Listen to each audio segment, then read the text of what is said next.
Hello and welcome to an all-new episode of Anime Brain Freeze. We are your bestial hosts. I am John. And I'm CC. And when there's just too much cool anime to watch, we got you covered. The winter anime season is only about halfway done, but we're already wrapping things up here at Anime Brain Freeze with our season finale. But we don't want to leave you for a while with slim pickings, so we have a packed show for you today. Our last review for fall season 2019 is the highly anticipated manga adaptation Beastars, gripping tale about the pitfalls of a society made up entirely of carnivores and herbivores. It is much closer to our own than you might think. Naturally, we will also share a few quick thoughts about the shows we did not finish in the Chop and Drop and give out our award for Best Anime of the Season. But let's actually start today's menu with another award show that happened recently that we thought would make good material for an impromptu news segment. So don't go anywhere, we'll be right back.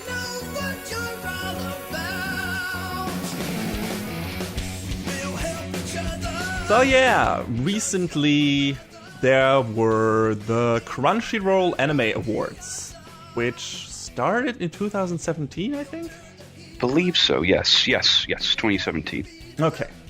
Well, this is an award show, and I think there is like a couple of judges, I don't know how those are selected, and they make a short list for different categories, and then viewers, fans, whatever, get to publicly vote in polls for, well, whoever is supposed to be the winner of that short list in regards to certain categories. And yeah, I think last week those awards were held. Mm-hmm. I thought it would be nice to just go through some of the nominees, some of the winners, and like give you our thoughts on if we think those are deserved, if we would have liked to see something else be the winner, and maybe have this be this nice revisiting of the past year of anime, which we don't really do since we have our own best of the season segment, and that Anime Brain Freeze has always been more of a seasonal thing instead of, what was the best thing this year. So just looking at this via the Crunchyroll Anime Awards, I thought would be a nice thing. So yeah, let's get into it. So let's just start with Best Protagonist. Nominated were Emma from The Promised Neverland, Hyakkimaru from Dororo, Saitama from One Punch Man Season 2, Tanjiro from Demon Slayer, and Toru Honda from Fruits Basket. And the winner, surprisingly enough for me, was Senku from Dr. Stone. Was also nominated, of course. I wouldn't say he's the most interesting protagonist out of those. He's definitely the most fun, probably, aside from Saitama. But just in terms of character development and everything, I probably would have picked anyone else. I mean, you have watched Dr. Stone, so, this is a thing, but Tanjiro would have been more interesting, I guess. And, because he's a different approach to the shonen hero stuff, with his character focus being on compassion and everything. Toru hasn't had such a giant development in Fruits Basket yet, but she's still an interesting character. I don't know, John, what out of the shows you watched, which one would you have picked? I mean, I didn't watch Dr. Stone or The Promised Neverland. I should probably fix the latter at some point. But man, out of the four others, yeah, I mean, I don't know much of Fruits Basket outside of, this reboot that recently aired last year. So I don't know what other sort of revelations happened to Toru. So yeah, me neither. I mean, Hyakkimaru was an interesting case. I don't know if his character really changes all that much as he starts to get his body parts and his senses back. It changes a bit through being together with Dororo, I guess. Yeah. But you're right. He is kind of, at least to an extent, he's kind of single-minded when it comes to his mission. That changes later on, but it stays that way for a while. I mean, Saitama is Saitama. Yeah. So, I mean, I guess, Tanjiro is a pretty good nominee, too, because, he's really honestly trying to do right by himself, which, Yeah. And I don't know much about Senku other than what you have told us and my really bad, stupid joke. It was a good joke. But it was a bad good joke. So, I don't feel like I had a super hard dog in the race among these nominees, but I guess Tanjiro's all right. I probably would have picked him in spite of opinions about Kimetsu no Yaiba. It's hard to make up a good criteria for what the best protagonist is. For me, it goes, most of that stuff goes in hand with, it's that enticing character. Do you like that character? Does he have or she have interesting development, character development in the show? Does he or she progress in an interesting way? I don't know if Senku does, because he kind of also stays the same character throughout all of the first season, in my opinion. Doesn't mean he's a bad character. He's really fun. He is smart. He is, the thing he does with science, the thing he does for the people in his life. He's also very compassionate. Like I said, he's a great character in itself. It's just like maybe something is missing there when compared to some of the other characters that go to some kind of progression. Namely Emma from Promised Neverland maybe would have been a more interesting character, or Hyakumaru just in terms of his circumstances, maybe. I don't know. It's difficult. This is a difficult category in terms of mostly probably comes down to what character you just like the most. Although they have a second category for that as well. That seems to go more like the shallow route. So I would have guessed to him be in there maybe instead of best protagonist. I don't know. But we get to that one as well. Well, this is super subjective anyway, so... Yeah, that's true. But yeah, on the flip side of this, we have the best antagonist. And among the nominees were Ai Magase from Babylon. Your pick! My pick! Absolutely fucking not! We had Angela from Carol and Tuesday. Interesting. We had... Yeah, it's... Could have been. That would have been a bit more interesting. Rival? Not antagonist. To an extent, but they don't really... Like I said in our review of Carol and Tuesday, those two stories kind of run separately for most of the anime. So, You're right. Antagonist doesn't really fit her. She is set up like that in the very beginning, but that's not her character journey. Not at all. Not even a role in the story for most of its runtime. So it doesn't really work. We also had Askeladd from Vinland Saga. And come on, top runner here. I don't disagree. He's a great character. I don't know if he's an antagonist, especially by the end of the season. Yeah, that's a tough descriptor to put on him, I think. I would say for most of the runtime of the first season, he kind of is. All right, okay. I mean, you root for him partially, and he's a very interesting character, and you understand his motivation. But just in terms of his setup, I would still say he has an antagonistic role in the story if Thorfinn is our protagonist. True. Because, they are the two characters centered in this. And if Thorfinn is the protagonist and there is a clear-cut antagonist, which I don't really believe Vinland Saga has, but if there is one, that has to be Askeladd. And we have Garou from One Punch Man Season 2, which, alright, he's interesting, but that, I don't know.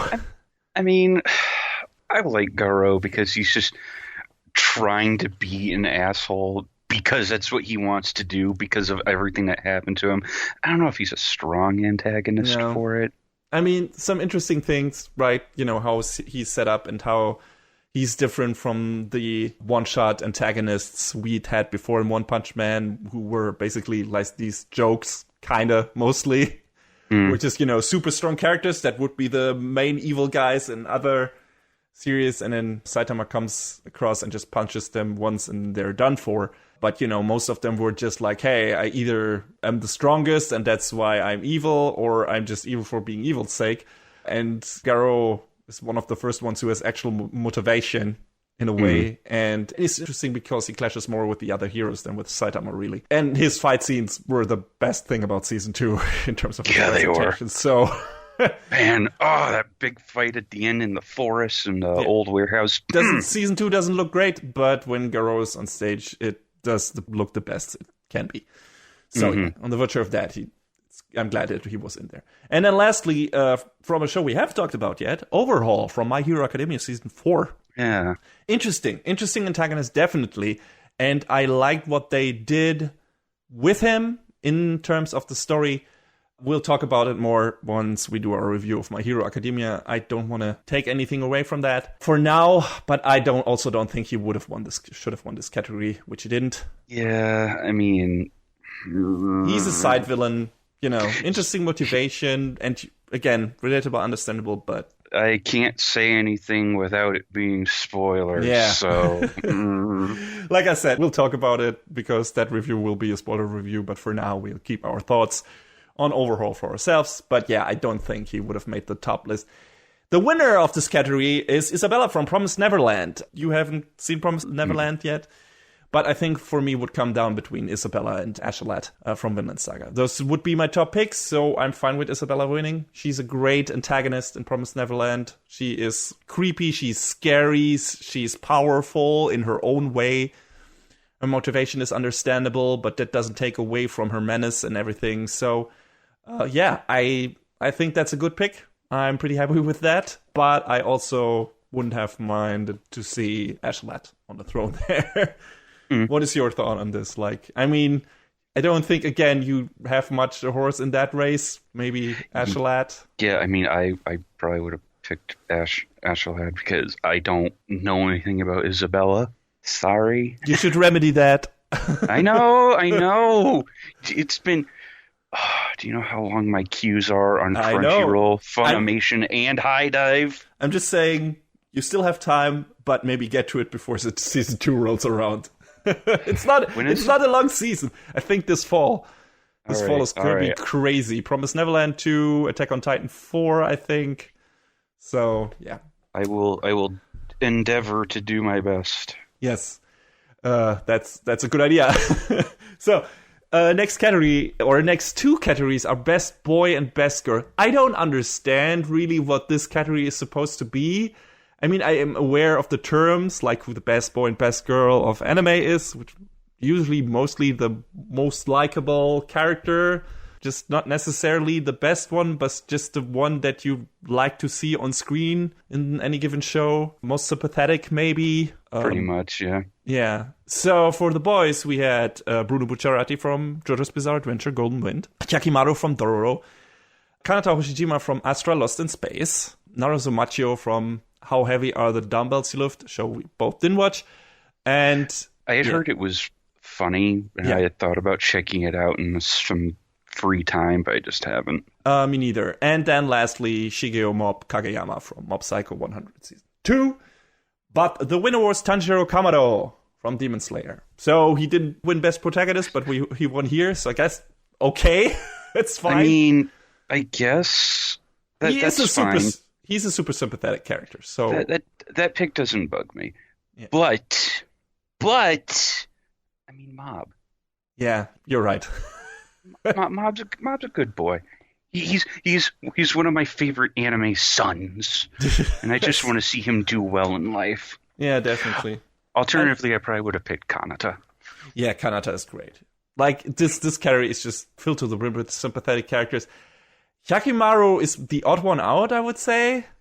Yeah. Because he is, like, you understand his mission, his plight, whatever.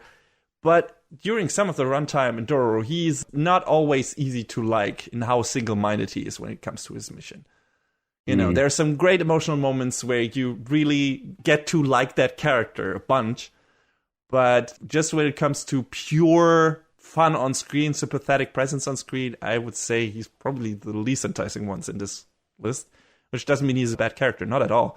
But I think he doesn't quite fit the definition of best boy, whatever that is. Yeah. It's a muddy thing. Maybe someone will explain this to me, what the exact definition of this is. You see, waifus and husbandos, it's an exact science. Yeah, I know, but best boy and best girl is more it's more difficult to pin down. One of the other ones, Bucciarati from Golden Wind, I think we both liked as well. But he's more of a great bro than best boy. I don't know. He definitely is there for his, chosen brothers. I guess it fits the bill. All of the main crew in Golden Wind. How could you not like any of them? Yeah, that's true. You know? Fantastic character set. I mean, in the beginning, some of them come across as... they are assholes, but, they're fun assholes. But they're all there for each other, man. Yeah, that's true. Yeah, and that's a strong thing. But then I would say what makes Bucciarati stick out when compared to the other cast members. If you nominate Bucciarati, you should also nominate the others, I think. Yeah. So, yeah, that's maybe... I don't know. I think Tanjiro is a good choice. Yeah, I won't fight them on that. He's a super sympathetic character. He's one of the best things about Demon Slayer, and he definitely fits the bill. But I wouldn't have mind seeing any of the other characters, or most of the other characters here. Kanata would have been fine, and Mob definitely is one of the all-time great anime characters ever. So, yeah, I would have been fine. Now, where it gets more complicated, is Best Girl. So, we had Carol from Carol on Tuesday. How can you nominate one but not the other? I guess they didn't want to have two characters from the same category, but you were hitting an interesting point there, because those two characters are a team entity in the show, and you can't really do one without the other, because they're two aspects of the same kind of archetype in the show. So just picking out Carol because her character is a bit different from Tuesday, who's also super nice, it's a bit weird. Also, again, Best Girl, maybe not Best Protagonist, because, their character development in the show is not that present. Yeah. There's not that much happening. They're cool characters, sure, but, So, maybe, Best Girl, maybe, but only one of them is weird. So, you're right. Chika Fujiwara from Kaguya-sama Love is War, a show, again, both of us haven't watched. I actually would have expected you to watch that show. That seemed like it would be up your alley. I had heard it was a really fun show, and all the clips I had seen of Chica were like, yeah, you look like a fun character. Yeah. So, I don't know, maybe it'll be a back burner show at some point just to watch and have fun with, but... Can't say anything about that. I've only seen the clips. She seems like a fun character, but I don't know, no. Emma from The Promised Neverland definitely deserves to be in this. Super sympathetic character. She definitely fights for her family without regards to her own safety, and she is a strong-willed female character. Fantastic. So probably my pick for this, actually. But we also had Kohaku from Dr. Stone, which is also a great character.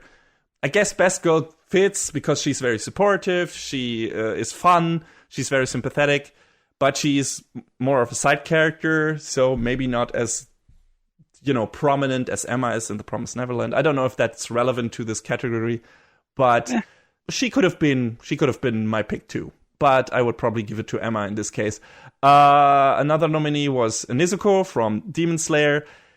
Yeah, I guess, again, not much of a character except for a few scenes.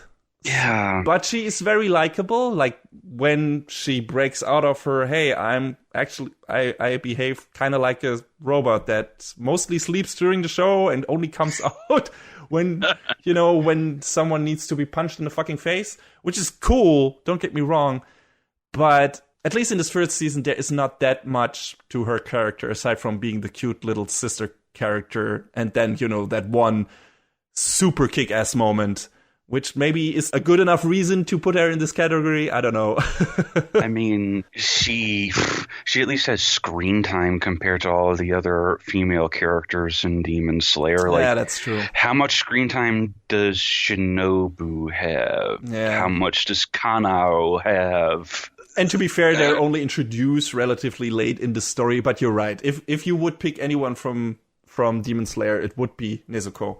And she's likable. Like I said, she's a fun character when she gets something to do, which is not happening that often. So, I don't know. But, none of those characters were picked. Because? The Best Girl, according to the people who voted for the Crunchyroll Anime Awards 2020, is Raphtalia from fucking Shield Hero. Another of your favorites. What's happening? I mean, I don't get this pick. From everything you've told me and everything I've read and heard, why? I get this pick, and that's my problem. I get this pick. Raphtalia in the story is supportive character. She's sympathetic. She's nice. And she does everything to help her master. And maybe that's enough for other people, but also she is a very problematic character who is also kind of a slave, not only kind of, but she is a slave to the main character in the beginning. And she's kind of under his spell, and she's kind of borderline Stockholm Syndrome victim. And how do you award that kind of character writing with an award for best girl, which says like, hey, this is a good character? And she is a nice character. She's a sympathetic character, but she's not a good one.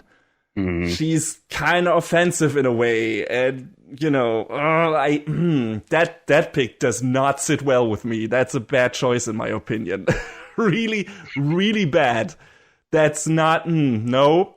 I'm not okay with this. Not at all. Hey, man, yeah. I'm not disagreeing. Yeah. I don't know. I mean, Crunchyroll was pushing Shield Hero hard as fuck, so a lot of people watched it. And this is an event sponsored by Crunchyroll. So maybe that's the reason why she got picked, or enough people just focused on, hey, cute raccoon girl with somewhat large tits who is fucking in love with her master and does everything she's told, with or without slave crest on between her boobs. Just counting off the very bunch of problematic things that are in the show that relate to that character just made me realize again that this is not a good pick. Not at all. Fuck off. And all the people who voted for her, explain yourself. I don't understand. That's like if under Best Boy there was, oh god, what's his face from Demon Slayer? Zenitsu. If Zenitsu is in there, why? That's the thing, though. Zenitsu would be a bad pick because he's an annoying character. He's, in that sense, like, he's not a good part. You don't have a good time, at least I don't, when he's on screen. And Raftalia is a nice character. She is sympathetic. She is relatable in a way. You root for her. You want to see her succeed. You want her to find happiness. The problem is what the show does with her, how the show sets her up, how the character develops her. That's the problem.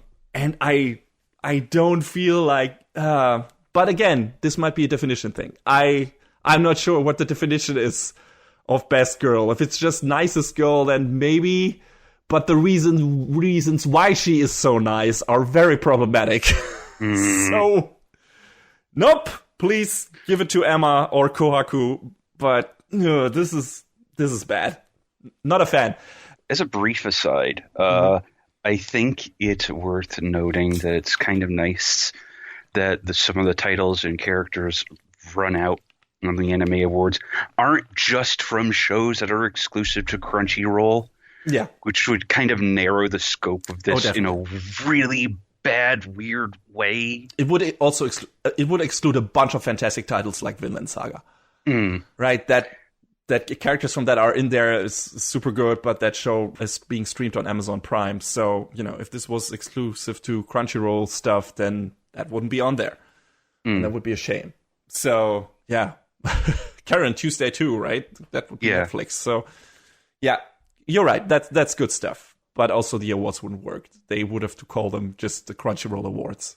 Yeah. I don't know. Yeah, I mean, out of these girls, I guess I would probably pick Nezuko. Yeah, I mean, you don't have much choice because you haven't seen any of the other ones, kind of, except for Carol. I guess, you know, the runners-up would be Carol because, you know, she's fine. We talked about our problems with that, but that's fine. Whatever. She's still an all-right character. And I'll throw Chica in there in third place for all the goofy clips I've seen of her around Twitter and the internet because she looks like a fun character. And maybe you'll actually be able to see her in action one of these days and actually watch the show. Who knows? Maybe. Next category, Best Director. Nominated were Kiyotaka Suzuki for Babylon again. Yeah, it's back again. You did it, Babylon. Why is Babylon in so many... Why is Babylon in any category for this? I mean, okay, to be fair, you know how much I harped on the show. But I also said that the direction, at least in the first couple of episodes, when it comes to building up tension, especially in the interrogation scene in the second episode, is fucking impeccable. Like, that is an amazingly well-directed scene. So if you nominate that thing for anything, you would nominate it for direction, in my opinion. Okay. All right. On the other hand, don't nominate Babylon for anything. So you wasted a good space that you could have put any other show in. So, what the fuck? Okay, the next set of directors are Shinichiro Watanabe and Motonobu Hori for Carol and Tuesday. Definitely valid choice to be in here. Oh yeah, definitely. I agree. Yeah. I mean, Shinichiro Watanabe always, like, he's one of the big 10th pole directors that you could name when it comes to anime productions. You can always tell he has, like, a clear vision in mind, and you can see it come through in the shows he works on. Yes, also how well he integrates his love for music into the show into his shows in many different ways.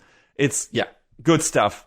Next one is Yuruzu Tachikawa for Mob Psycho 100 Season 2. Also no argument there. Great nominee choice as for a nominee.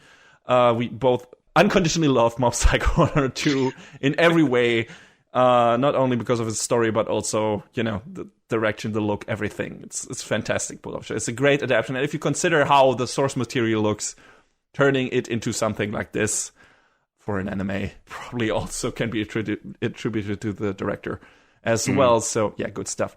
Kuniko Ikuhara for Sarazanmai, good pick just in terms of track record, just because he has done enough interesting show to merit that nomination, I guess, just in terms of, Lifetime Achievement Award or something like that. Although I've heard that Sarazanmai is not his strongest work. That's what I've heard as well. Yeah, so, I don't know. It was a good show. Like I said, I liked it. Maybe some of his other shows are better, so, but I guess he deserves to be in there.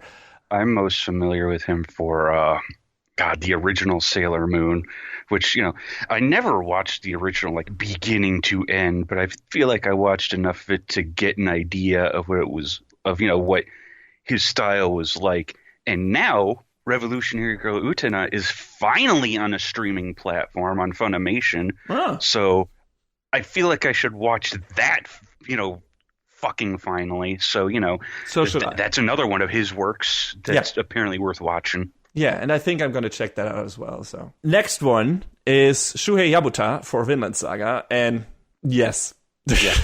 Yeah. Yes. Yeah. All of the yes. Mm-hmm. Yep. Yes, definitely. Mm-hmm.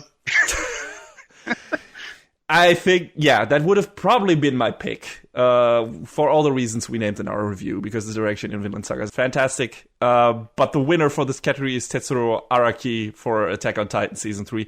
Don't know if he got this award before, probably. Maybe for Season 2 in one of the previous years. I don't know when Season 2 was. Maybe that was 2017. Didn't look up the previous awards. Best Director was a category that was only introduced last year and was awarded to one Masaki Yuasa. Yes, for Devilman Crybaby, probably. And that's a very valid choice. Then this is Tetsuro Araki's first award. And again, very much deserved. So Attack on Titan Season 3 was great. Was riveting from beginning to end, even though those two halves of the show were very different and demanded a very different approach. Both handled incredibly well, and I feel like Araki has a very clear vision for this show as this fantastic action fest. Makes the show like focus on the things that are most captivating from that story. So I think this is a good pick. I might have picked Yabuta instead. I don't know.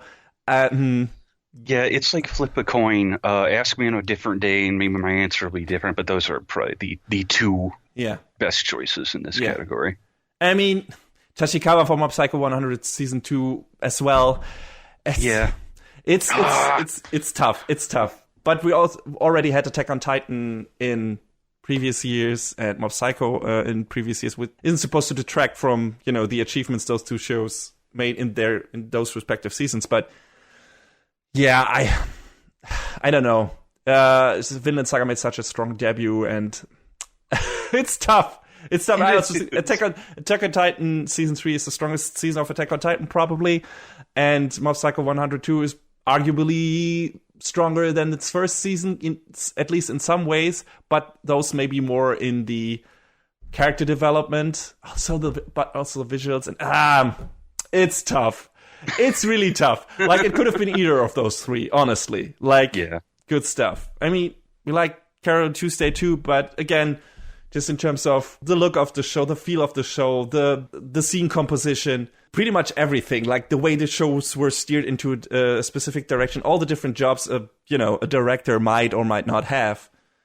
Yeah, those three shows. And, make a good adaptation of source material. I think the only original thing would be Carol and Tuesday here. Because everything else, well, Sarazanmai too, but, that wouldn't have been in the running for me.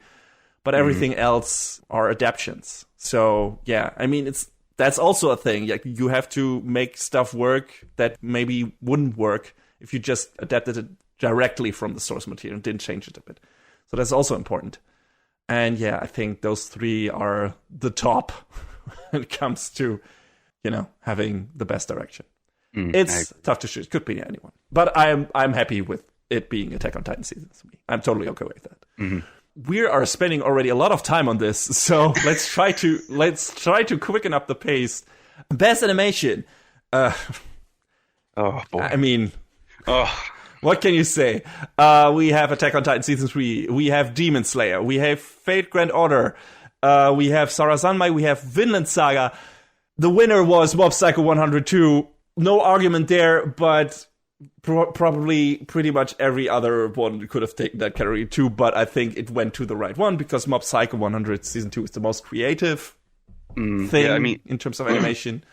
I haven't watched Sarazanmai, but man, all of the other shows are like animation, like powerhouses. Yeah, I think Mob Psycho 102 is the most, let's say, willing to step out of what you expect from standard animation, because a lot of the stuff that is in that show is pretty out there and experimental and abstract, and the other shows just look awesome, which is a good thing, right? But, it's just the other shows are more animation quality than different facets of animation. It's true. And Mob Psycho 102 has it all. It has the quality and it has a bunch of varied, interesting stuff to show you. Like shit you've never seen before in anime when it comes to the animation. So I think this is the best pick they could have made. So yes. Yeah. all of the yes. Best character design went to Hiroyuki Asada for Dororo. I guess it's a good pick because that was maybe one of the tougher things, since this is based on a very old source material, and to come up with these designs that pay homage to the old stuff at the same time while updating and making the designs look good for current character design standards, so to speak, is maybe a difficult task, like to satisfy all parties here. And he did a good job with that. In terms of most good-looking character designs, that's difficult. Maybe Tsunori Saito for Carol and Tuesday, with the original character design being by Eisaku Kubonochi. Carol and Tuesday had such a wide array of different-looking characters. Just the cast is so gigantic. And if you look at the Mars Greatest, Mars Best, that talent show that we had, the casting show in Carol and Tuesday, has alone, that thing alone, that arc alone has so many varied and interesting character designs that maybe that would have been a better pick. I don't know. How do you feel about it? I guess from an adaptation standpoint, Dororo works because, you have these 50-year-old Osamu Tezuka character designs. Well, older than that, I think. Never mind. And, did a good job sort of modernizing them, but keeping it, recognizable outside of a certain episode. Yeah. I remember. But yeah, the scale and the variety of the characters in Carol and Tuesday, I think you're right, that definitely worked in its favor. And I mean, there are other shows on here like Vinland Saga that had, a whole bunch of pretty good character designs, but when you kind of get right down to it, it's like, oh, it's a bunch of white dudes. Yeah. All with armor and swords and which is fine, but long hair. that's not what people are necessarily looking for, I think. I mean, it's a great story. It's got great characters, but, it doesn't have the variety to support itself in this category. Yeah, the character design for Vinland Saga is well adapted, but it's not the most interesting character design on this list. Definitely not. And definitely not most varied. Sarazanmai is pretty out there with the Kappa boys and everything, and the weird otter stuff, and it's definitely interesting. It's pretty cartoony, but again, in terms of variation, I like Carol and Tuesday more. Kaya-sama, I didn't really... Just looks a bit standard, I guess. I mean, there were some interesting faces coming out of this, just, in terms of expression and everything, so that's also part of character design. That was definitely good, and I could say the same for Dr. Stone, but just in terms of character design in itself, I have not really seen anything that was like, oh my god, this is such amazing... interesting character design from scenes that I've seen. And Dr. Stone, I think all those characters look better in their original design in the manga when Boichi drew them. And some of those didn't make the... I don't want to say didn't survive the transition to the screen. But, it just looks a lot better in the manga, in my opinion. So I like the character designs in Dr. Stone, and they're interesting because they're a bit different from what you usually see. Varied enough. But still, it's like, okay, fine adaptation, but still, look better in the source material. I would have given it to Boichi instead of Yuko Iwasa, if anything. But again, Boichi didn't do the anime designs, so... Because this is the Anime Awards, not the Manga Awards. Exactly. So yeah, I guess Dororo is fine. Still would have given it to Carol and Tuesday, probably. Yeah. Now, one of our favorite categories, probably. Mm-hmm. Best score, best soundtrack. We have Hiroyuki Sawano for Attack on Titan Season 3. This is not fair because I'm super biased in that regard. Hiroyuki Sawano is one of my absolute favorites, so, I would probably tend to give him every award for a score ever, so that I can't be objective here. I can't even pretend to be. But let's continue. We also have Goshina and Yuki Kajiura for Demon Slayer Kimetsu no Yaiba, which also fantastic soundtrack. Everything Yuki Kajiura touches is just incredible. Yes. And I mean, Goshina, he's done a lot of a lot more video game stuff. He's done a little bit of anime stuff, but I will say till the day I die that my favorite part of Tales of Legendia was the soundtrack and nothing else about that game. Oof. Okay, yeah. I can see that. But yeah, just good stuff. Tatsuya Kato, Hiroaki Tsutsumi, and Yuki Kanesaka I mentioned when I reviewed Dr. Stone. Also fantastic soundtrack. This nice Celtic feel to it. Great insert songs for emotional moments. Just overall, just super enticing, engaging soundtrack. And also a surprisingly big focus on music overall in that show, which I didn't expect. So, yeah, I like that a lot as well. Yugo Kanno for JoJo's Bizarre Adventure Golden Wind. All the JoJo soundtracks are great. Just openings, endings, overall soundtrack, it's all good. So, I don't know if Golden Winds is the best of all the JoJo soundtracks. Maybe? I don't know. How did you feel about it? Was that your favorite? I mean, my favorite part is probably still Diamond, but as far as musically, I'm not... I feel like the music in... probably Diamond or Stardust. And I feel like the music, as good as it is in JoJo's, is still more of a complementary thing. Has more of a supportive role instead of taking center stage in certain moments. And in a lot of these other shows, the music becomes the main character at certain points. In Demon Slayer, this happens. Definitely in Dr. Stone, this happens. You could argue, in a way, this happens in Attack on Titan as well at a certain moment. Just when big shit happens, when big shit explodes on the screen, so does the soundtrack. I don't know if that necessarily happens in JoJo's. It's always a nice addition to the action on screen and stuff like that. And it builds up atmosphere very well. That's the best thing about the soundtrack in JoJo's, in my opinion, when it comes to building up a threatening aura when a new stand user appears on screen. I think that's when the soundtrack is best.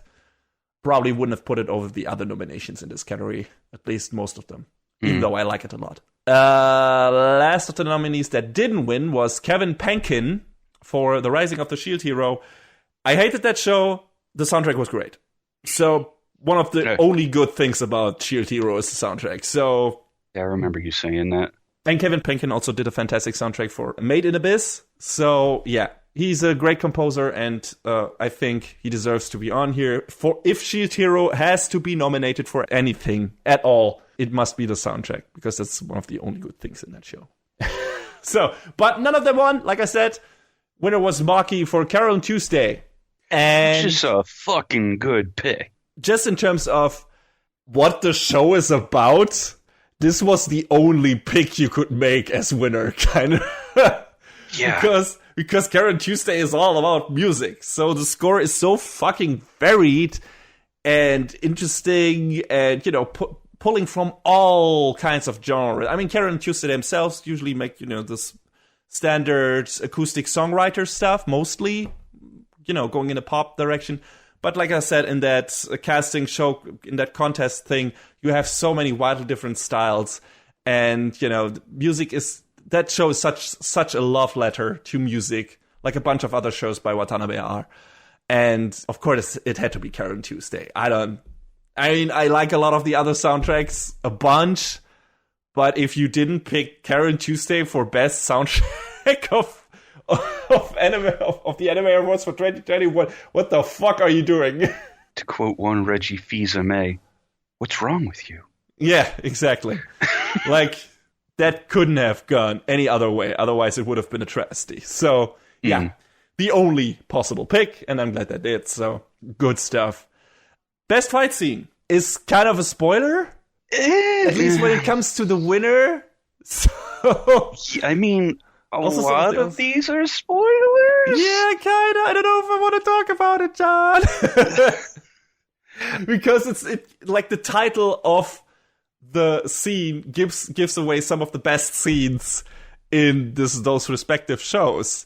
And okay, we can name the shows that we spoiled anyway, I guess. One of them aired not more than a few weeks ago. How is this 2019? What?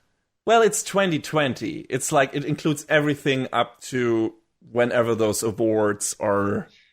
I guess. It's like the Oscars. They include movies that run in January as well, I guess. So not a good choice. Yes, it's not. It's not as clear cut as it is for starting with 2019, ending with 2019. So okay, so we got Emperor Crimson versus Metallic in there. That is interesting. Don't know if that is the fight I would have picked from JoJo's Golden Wind. Yeah, me neither. I feel like there were stronger fights in there, actually. I mean, it was a good scene in terms of like twists and turns and whatever. Those things that are in every JoJo show, basically, that belong to JoJo in terms of how the fight scenes are structured. But I still feel like there are a bit stronger scenes, just in terms of how creative the uses of the different stand users are and the powers are. Yeah. And how weird and crazy that is. Just like the tag team fight of Grateful Dead and what was it, Big Fisher, and those two, and the other two characters that fight together. Basically, all the tag team fights were more interesting. Were more interesting to me in that, just how well each of the powers complemented each other and how they made use of that. Because I'm a big fan of tag team fights. I think that's. When two characters work together and complement each other's weaknesses and strengths, I think that's always fun. And if they come up with creative ways to combine their powers the best. And I mean, if there was a category for best beatdown, I know what scene I'd pick. Yes, definitely. That's not it, though. Yeah, but no, I think there were better fights in JoJo's Bizarre Adventure Golden Wind. Still a good fight, though, so sure. I don't know if we gave that away in our review, but it was a spoiler review, so I'm naming it Levi versus the Beast Titan. It's not really a fight scene. Again, that's more of a beatdown. Yeah. Yeah, that also would have belonged in that beatdown character. Because Beast Titan gets fucking thrashed by Levi. Like, holy fucking shit. It's a super satisfying scene. It's amazing to see and watch. But it's not really a fight scene per se. It's just a fucking execution. Almost. I mean, that asshole gets away, but still, holy shit. I guess there is a fight in terms of there is someone fighting another person, but that other person is just not being able to fight back. So maybe fight scene is, for me, is more of a back and forth and an actual development, and that doesn't really happen in that fight. I liked it. I loved it, actually, but I don't know if it would be a strong contender for the winner here, just in terms of what I deem a good fight scene to be. That would be it for me, kind of. Yeah. The next one, however, would be Mob vs. Toichiro, which is the big finale of Mob Psycho 100 Season 2. And that is not always, and that scene is not only great in terms of what is actually happening on screen, because that is madness, but it also really works on an emotional level. And those are the best fight scenes, right? Yeah, definitely. Because it's like, hey, not only are these two characters or more characters beating each other's faces in, there's also some things happening here in terms of story development, in terms of character development, in terms of emotions. And that definitely is happening between Mob and Toichiro, who are these kind of like polar opposite when it comes to attitude, when it comes to how they treat their powers and everything. And yeah, it's like this kind of destined clash between two opposed ideologies in a way. And yeah, that would have been up there, definitely. I think it's a fantastic fight. The next fight is from Vinland Saga. I'm not going to give the name away just for terms of spoilers, because we've only did the first season review for that and didn't really want to give anything away there. Again, probably wouldn't have picked that one. I mean, the problem is... what does that entail, right? Yes. This one is hazy. I don't like it as, because you'd have to say other specific things about it that are spoilers. Yeah, exactly. It's difficult. And I wouldn't say that isn't... It's an interesting confrontation. Just by the virtue of who these characters are, is not the most interesting confrontation or interesting fight scene in this show. Maybe the best looking one, in a way, but on an emotional level, not the most interesting one. I would give that to another one in the show. That is much shorter, actually, and pretty one-sided, but just on an emotional level, so much better. And there's so much more going on, and it's so much more important. So, yeah. I love the fights in Vinland Saga. Probably not this one. I like it, not for this category. The last one I haven't seen yet, because I haven't watched really much anything of Fate Grand Order yet. I'm keeping that for, later. I don't know, have you seen it? Yes. It's a cool fight, this particular one. It's... Oh boy, it's spoilers to talk about, though. Unless you played the mobile game, then you've seen it. But it's super spoilers to talk about who it is and to actually give it context. But it is. Is it the best fight in the show so far? It's the most dynamic. Okay, well, then that's something. I think it deserves to be on this list. So okay, I'm looking forward to seeing it. As anything else in that show when it comes to animation, because it looks bonkers. Yeah, I mean, I haven't said this to you while we're recording, but I guess slight opinion spoilers for FGO Babylonia. Cloverworks has been really super consistent with the production of the series, and it's looked really fucking good, like, every week. So that I was a little worried seeing that they worked on it, but you said, they did a good job with The Promised Neverland, which gave me a little more hope. And then I started watching Babylonian, and I was like, oh, okay, they're just straight fucking killing it with this show. So it's good. It's great. This particular fight scene that was nominated was really solid. Okay. But the winner is, again, a spoiler. God fucking damn it. It's the best fight scene from Demon Slayer, without a doubt, and this is the best pick. Like, oh yeah, this is the best scene in the first season of Demon Slayer. Like, period, or definitely one of the best scenes. Like, in terms of what happens in that scene, not only like the stellar fight animation, the choreography, also on an emotional level, what happens there, how it interjects with the character development, what the background of the characters, of Tanjiro, of Nezuko, everyone, the character they fight. Everything that happens in that scene is fucking perfect, in my opinion. So this is definitely the best pick you could have made. Like, that also garnered Demon Slayer that Funimation award for best animation. So I can understand it for people who have seen it to be fucking stunned by it, because this is one of my top 100 anime moments of all time now. And just in terms of how well it is put together and how it relates to everything that has happened in that show up to that point, and to the themes and to the characters and whatnot. And then on the side, it also looks fantastic. So yeah, definitely the right pick for this. If Demon Slayer should have been nominated for everything, it should have been best fight scene with that scene, and they did, and it won. So yeah, definitely the right choice. Now the next three ones here, next four ones, I don't really have any worse in the race for that matter. Like best couple, I don't know, do you have any strong people? I mean, maybe Mafuyu Sato and Ritsuka Uenoyama from Given would have been your pick. Out of these six, that's the one I definitely would have picked, because seeing their romance develop over the course of the series, and the whole musical theme going throughout, oh man, it was so good. But I'm gonna be honest with you. I wish I could have a right-in answer. Hibiki Tachibana and Miku Kohinata from Symphogear XV enter. There. Yes. Why is that not in there? That's kind of weird. Why isn't spoilers for the crunch right now? Spoilers for the rest of this fucking rundown. Why isn't Symphogear anywhere on this list? That's a fucking crime. Yeah, that's true. It should have been in the runner for best fight scene in some way. I mean, the scenes that are in there are strong, but I maybe would have taken some of the fight scenes from Symphogear over the JoJo's Bizarre Adventure entry, maybe. I think it deserves to be on this list for best music, too. Yeah. Oh, definitely. Yes. Best girl. Yes. You got a lot of possible entries there. All of them better than fucking Raphtalia in more ways than one. So holy shit, who fucked up here? I don't know. Yeah. It's weird. So anyone else? I haven't seen Baki, so I don't know about those two. Sarazanmai, Ryo, and Mabu, maybe.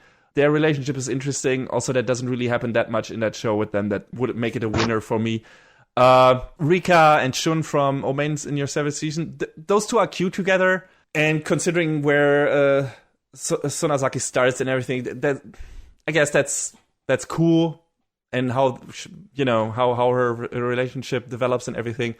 But I don't know. Ymir and Historia, they are not that much in season 3 together. Yeah. Not at all, actually. No. So why is this on this list? That would have been a thing for season 2. I mean, they think of each other, but they have no screen time together. So what is this? Yeah, this is weird. I don't know. There's the spot for Symphogear right there. Right there. You mean for Attack on Titan? No. Instead of Attack on Titan, there's the spot for Symphogear. Oh, okay, gotcha. I thought you said spoiler, not spot. No, spot. That's like you delete that Attack on Titan season 3 from that entry and put Symphogear right there, and you made a better choice. So yeah, super weird. And the winner is the two main characters from Kaguya-sama. I guess it fits because that's all the show is about their relationship and how they try to upend each other and, make the other one admit their love first. So, okay, I guess. I haven't watched the show. But again, not really a horse in this race, to be honest. Best VA performances. I think the strongest one here for me is probably Yuko Kaida as Isabella from The Promised Neverland, because she gives like this chilling performance of a character who starts off as like maybe, sympathetic and then quickly gets turned into this, uncompromising, menacing character. And she performs both sides of that character super well and brings those to life super well. So yeah, probably my choice for this. Again, Yukino Satsuki for as I Magase from Avelon. Again, interrogation scene. Okay, I'll give you that. Rest of the show, she's having a lot of fun with this character, but that character sucks. That show is ass. Again, if you want to award anyone or anything from this show for whatever reason, sure, give it to her. But again, there's so many better characters in here. And speaking of better characters, nominating Shinobu from Demon Slayer. What? Why her? Well, why? I mean, Saori Hayami is a great voice actress. I'm not going to take that away from her. This isn't the role I would have chosen. No, definitely not. It should be Tanjiro's voice actor, in my opinion, probably. I guess, but I mean, if I were going to confine it to keep it one of Hayami's roles, let's think about what she's been in over the past year. She was Yumiko in Kakegurui Season 2. That's where I couldn't get really into that show. I don't think either of us. But fuck, she's awesome in that role. I believe you.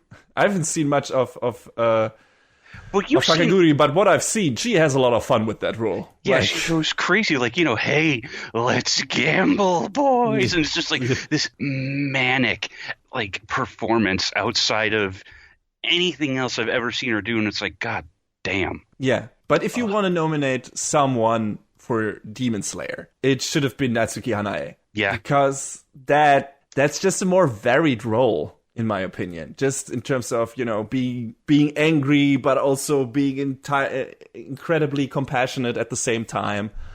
Or, in different situations. Like bringing across the love for his family, for his sister, which is so relatable and so understandable. And making you feel for that character, making you feel for his decisions and everything. I think much more varied and interesting than what we got to see from Shinobu, in my opinion. So just in virtue of Tanjiro being the more interesting character in this first season, and that performance, that character deserving a varied performance that has to react to different situations, and not being like this one note, I don't know, whiny face or aggro face or whatever.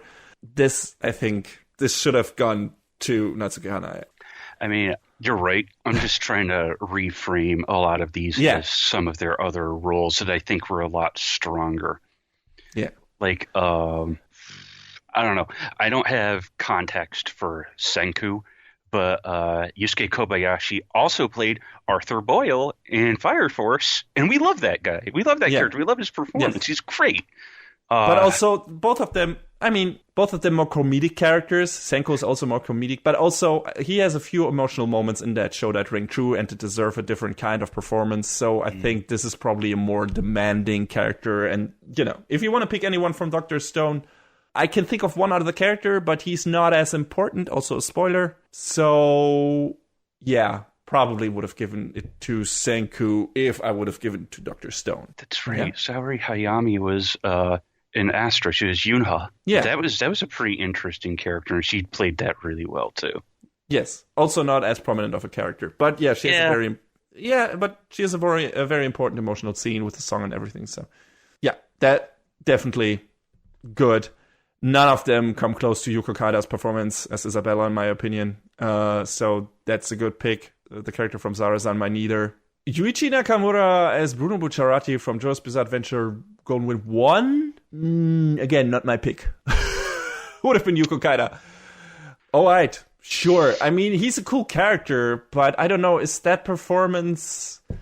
I mean, he's cool in certain scenes, and then also, again, compassionate towards his chosen brothers, towards his compatriots in others, and brings across, when he's confronted with certain things... in the end of the show, being, turning in a more of a, I don't know, somber, melancholic note in terms of what comes before. I don't know if this, like giving him an award for this role is more rewarding the role than the performance. I don't know. Yeah, I mean, it was good role, good performance, but I feel like his performance as Shigure in Fruits Basket was a bit better, a bit, more interesting. Yeah, especially when it comes to, you have this kind of playful, jokester, puck-ish, behavior when he's around the people he actually likes. And when he becomes this stone-cold, driven, full of hatred person when it comes to his mission to destroy Akito. Yeah, you're right. I think it Shigeru is more of an interesting character, and he's probably going to become even more interesting in the coming seasons of Fruit Basket. So, yeah, maybe a more interesting role. But, again, Bruno Bucciarati is also a cool role, a cool performance, and probably one of the most diverse performances in JoJo's overall. Again, wouldn't have put it over Yuko Kaida, in my opinion. I think she's more interesting. Has a more interesting character, more interesting performance for that character. And also, although Bruno Bucciarati definitely talks a lot more than she does in Promised Neverland. So I don't know if that is part of the criteria as well, but yeah. Yeah, sure. I don't hate that choice, but it's like, okay, no, I would have given it to someone else. Best VA performance English, I haven't watched any of the shows that are on there in English, so I can't say anything about this. I am willing to give this one to Faye Mata, because I've watched a little bit of the Konosuba dub, and she's fucking hilarious. She's incredible in that role. Okay, sure. I can't really speak for anyone else. Like, I've heard Laura Bailey before, not in her role as Toru, and I've heard Erica Mendez before, but not as Retsuko. But yeah, the dub of Konosuba is as stupid and irreverent and as fun as the original. So I would be willing to throw my hat in for that. Okay. I'll take your word for it. I got no horse in the race whatsoever, so sure. Yeah, next one, neither really. Best comedy? Yeah. I haven't watched really many comedies. Sarah Zanmai has comedic parts. I wouldn't call this necessarily a full-on comedy. Neither is My Roommate is a Cat. There are definitely comedic aspects in there, but this is also more of I guess comedy is more a focus than the drama in the show, but the drama is also in there. And also, I don't know, it's just, here, this is how cats are, and this is how they behave, and this is kind of funny, but, I don't know if comedy is the right category for this. It's just, okay. And I haven't seen Isekai Quartet, I haven't seen Dumbbells, and I haven't seen Agretzko, and also not the winner, Kaguya-sama. So, again, no horse in the race. John, I don't know. I haven't seen any of these outside of clips of Kaguya-sama, so... Which is weird. You are more, you have more of an affinity towards comedies than I do, so... The problem is they're also really hard to just sort of review and talk about, especially when a lot of some of the more recent ones have fallen on one singular joke. That's the review. Here's your joke. So, I guess.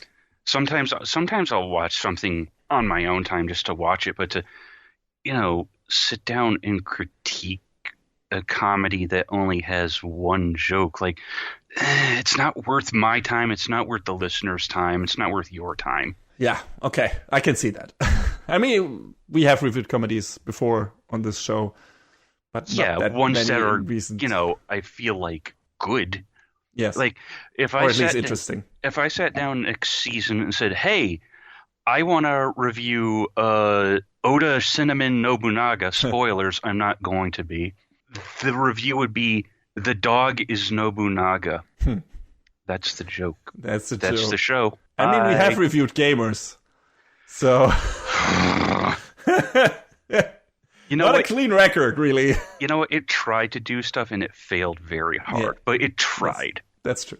Yeah, best fantasy, weird category actually, because not all of these shows are necessarily what I would call clear-cut fantasy. Winner's Promised Neverland, that's fine. I don't know, Attack on Titan feels more fantasy-ish to me in a way. I don't know. Yeah. Just in terms of how Promised Neverland is set up. I mean, there is a fantastical aspect to it, but that's not the focus of the show, really. So, I don't know. Yeah. It feels like it would belong in the next category, which it does and is, but... Yeah. So, I don't know if I would have picked that. Maybe Attack on Titan. Definitely Demon Slayer. That works. That would probably be my pick. Astro Lost in Space was a great show. That's science fiction. It doesn't get more science fiction than Astro Lost in Space. That is not fantasy. Come on, guys. Not at all. Holy shit.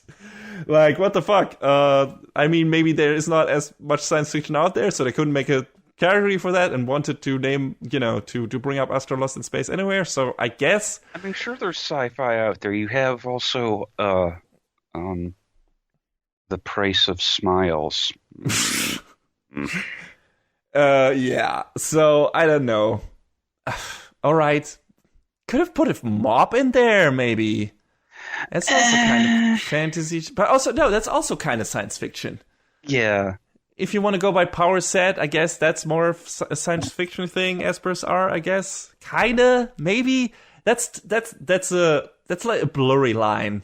But yeah, Astralis in Space doesn't belong in here. Sarah Zanmai, yeah, maybe, yeah, pretty much. But I don't know. That's also the fantasy in that is more of an tool to make the themes more abstract that are in this show, to make them more interesting, look more interesting. But the focus is not really on, aside from, hey, this is what Kappa do, this is what they are known for in the fantasy lore, whatever, and we incorporate that to make it work in conjunction with our themes. So, all right, but again, not the focus of the show, in my opinion. It's just in there to make this more interesting, to make some of the themes more interesting and convey them in a more interesting way. So I don't know. It's just Ascendance of a Bookworm is probably one of the more fitting choices, but neither of us has watched this show, so we can't say anything about it. I've heard good things, but it just didn't really interest me. I kind of want to check it out because I've heard good things, but I don't know if I'll get to it. So we'll see. But yeah, I think for this it would have been Demon Slayer for me. I like Promise Neverland more as a show, but I think just in terms of what fantasy is for me, I think Demon Slayer fits that bill better than Promise Neverland does. Yeah, I think if we're going purely off of the definition of the word fantasy, Demon Slayer should be it. Yeah, kind of, pretty much. Best drama. We had... Don't you think a lot of the ones from the last category could be here? Yeah. Also, some that are in this category shouldn't be in there at all. Yeah. Again, like your favorites here. Stop it with fucking Babylon! Get out of here! Like in the again, like you cannot only nominate the first 3 episodes of a show. That is not valid. If that was acceptable, sure, you put Babylon in here. Absolutely. But there are 9 other episodes, and they're all ass. So, fucking no. Not at all. Get that shit out of this award. Fuck. Fucking Crunchyroll. Anyway. Did that air on Crunchyroll? I don't even know. Why was this nominated? I feel like this is the same thing. I don't want to, I don't know. I don't know if this ran on Crunchyroll or not in the US. I said it last episode. I don't remember. I already forgot most about that show. I fucking suppressed it. I don't want to remember that show. But this feels like a fucking Shield Hero thing. Like, I'm surprised that Shield Hero isn't in here, because I bet a bunch of people thought that was also legit drama and well-written drama. So, no. But Babylon, definitely no. Doesn't belong in here. Not at all. Not even remotely. Carol and Tuesday, also kind of a weird pick. I mean, there's drama in that show, but it's, again, the show tries to go certain places when it comes to dramatic situations, but it's mostly lighthearted stuff. And it feels more, artist journey, slice of life-y, with a bit of drama on the side. And the drama mostly comes from the political themes that it tries to address. It's not on a personal level, and it doesn't always directly relate to the main character. So I don't know. Not a good choice, in my opinion. Yeah, I don't know if I would have picked it. Fruits Basket, great choice. That show is all about drama. It's also comedy. Speaking of which, why was Fruits Basket not nominated for Best Comedy? What the hell? There are a lot of great comedy moments in that show. I would if I had to put it in one of those 2 categories, I would also put it in Best Drama, definitely. But it also kind of could have made it to Best Comedy, in my opinion. So I don't know. But yeah, it's definitely, in terms of super highly emotional, sometimes even borderline cheesy, very tear-jerky drama, That's Fruits Basket. But it's also really, well, because the characters in this show are so good, the drama is good for them as well. So yeah, I think it definitely belongs in this category. So does the next one that might have even won if it was a full show. But sadly, Stars Align, like I said before, got cut short for now anyway. Maybe it will be finished in the future. But on its own, it has great drama in it. But none of those moments, none of those character threads, story threads, plot threads are resolved. So I don't feel like it deserves best drama. Promised Neverland, great choice. I think the drama is one of the main things in that show. It's a horror drama show thing. Horror, thriller, drama, everything. A bit of action on the side, but mostly thriller, horror, and drama. So yeah, definitely it belongs here. It would have been a good choice for the winner, but I think the best pick won, the best choice won, and that's Vinland Saga without a doubt. Holy shit! Yes. That show is also a lot of action, but the best parts of that show are the drama between the different characters and how they develop and everything, and the losses they have to deal with, their motivations and everything. All of that is like filled to the brim with drama and incredibly well-written one.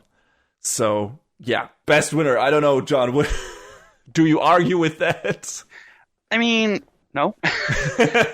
If it weren't on this list, though, which would be what? But if it weren't, I probably would have said Fruits Basket. But, Vinland Saga, there's a clear winner here. Yes. Clear as day. Yes. So good choice, definitely. Both of us would have picked that too. The last two categories that were up for, a viewer vote are best opening sequence and best ending sequence. And, of course, we love those categories. Oh, yeah. Because we're big into music and OPs and EDs. And I think for best opening sequence, yeah, probably. I mean... Okay, so we had, as a nomination, Kiss Me from Carol and Tuesday. Which is great. That opening sequence is great. I even like the ED a bit more, maybe? Yeah. Just in terms of how catchy it is. Just the two characters running along there. It just, I don't know. I don't know. I think it's really good, but, It's really good. Kawaki no Ameku from Domestic Girlfriend, I haven't seen. I don't know. I mean, I hear from a very reputable Anituber that it's quite spicy. Okay. All right. Yeah, but I've definitely never watched it. Inferno by Miss Green. Oh, we haven't said the name of the artist, which is for the other ones. This is Kiss Me from Karen Tuesday was by Nai BRXX and Selena Ann, I guess. And Kawaki no Ameku was by Minami. And the next one is Inferno by Miss Green Apple for Fire Force, which is a fantastic OP. Especially in terms of animation. Just in terms of personal preference, I like Mayday more, but I'm a heavy metal guy, so of course I like stuff from Coltrane more than stuff from Miss Green Apple. So yeah, but Inferno is a fantastic OP. It's so well animated. The final moment where Shinra fucking kicks that I don't know nail gun thing into the Infernal's face is incredible. It's a really, really riveting OP all around. So, yeah, definitely deserves to be in here. Touch Off by Overworld for The Promised Neverland, one of the most catchiest anime OPs, one of the big bangers from last year. And that might have been actually my pick for best one, just because of how much I like the song. I feel like maybe you linked this to me at one point, and I don't remember the song or the sequence, so I don't know. Maybe it leaves more of an impression when you actually watch the show, but I think what it's showing, what is happening on screen, and just the song itself, I think it's one of Overworld's best song. And I don't like all of their stuff, but this is definitely one of my faves of theirs. I mean, I didn't watch Full Metal Panic Invisible Victory, but you linked me that OP, and I was like, it's a really good song. It's really well edited. That stuck with me.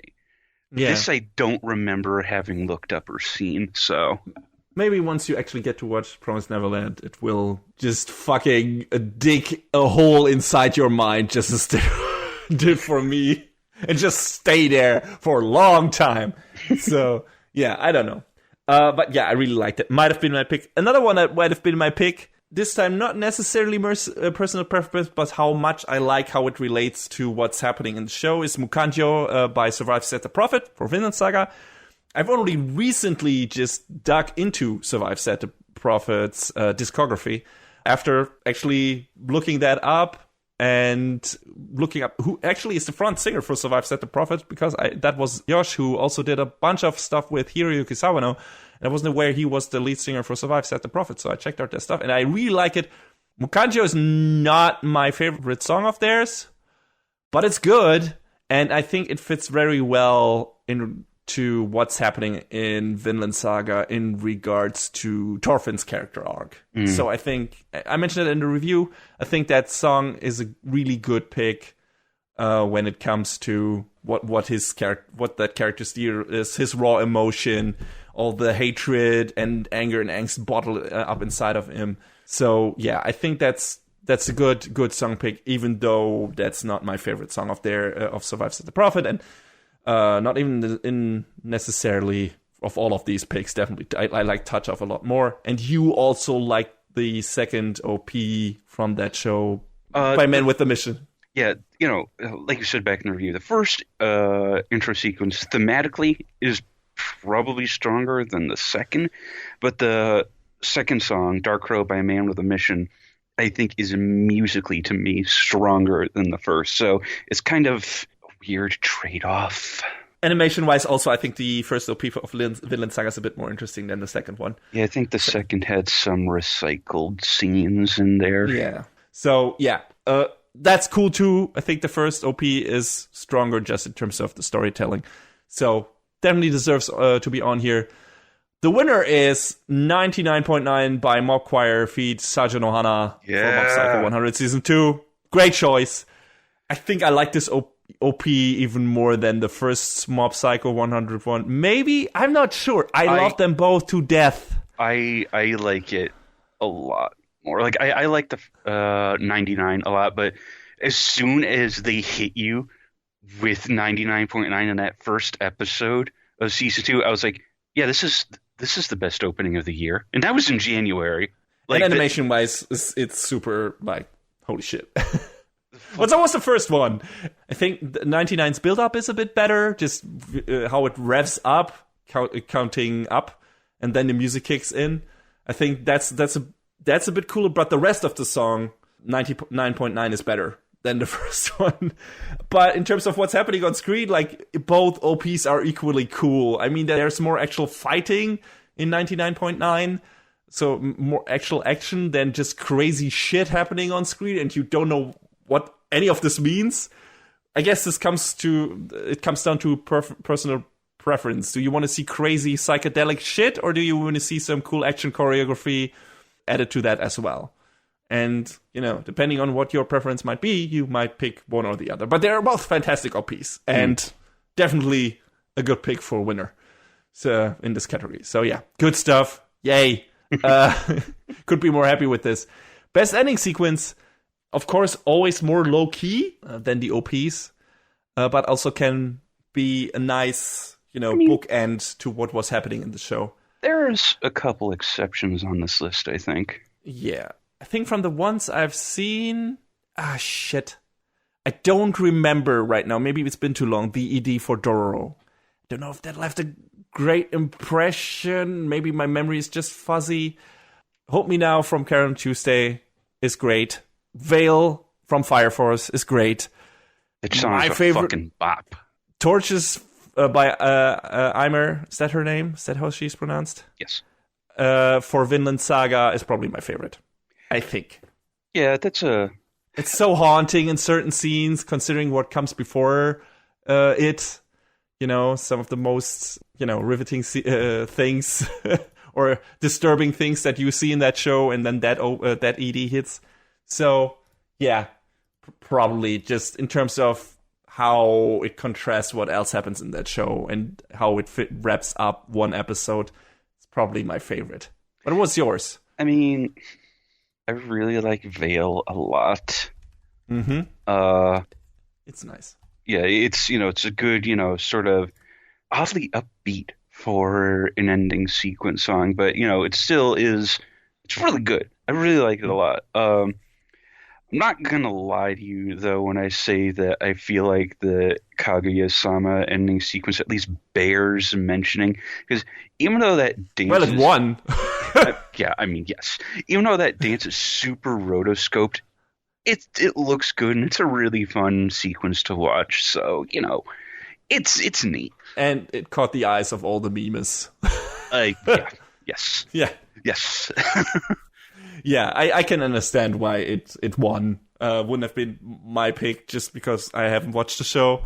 But it looks like it's an entertaining one. But my personal pick is Torches because it's such a hauntingly great song. With all the violence that happens in Vinland Saga, and then, it's after certain emotional key moments that ED hits, and I'm just, holy shit. Woof, okay. I am out of emotions. I need to find my composure. So, yeah, this just really good stuff. So, yeah, a bunch of great EDs. I guess the right one won just in terms of how much impact it left, because it was just fucking retweeted to death. Yeah, we're almost done. Can you believe it? The next one I want to mention, which was not an award up for voting, was an Industry Icon Award. And a lot of people had problems with who was chosen for this. Because it was George Wada, the president of Studio Wit. And he made some very questionable comments in the past about crunch in his company.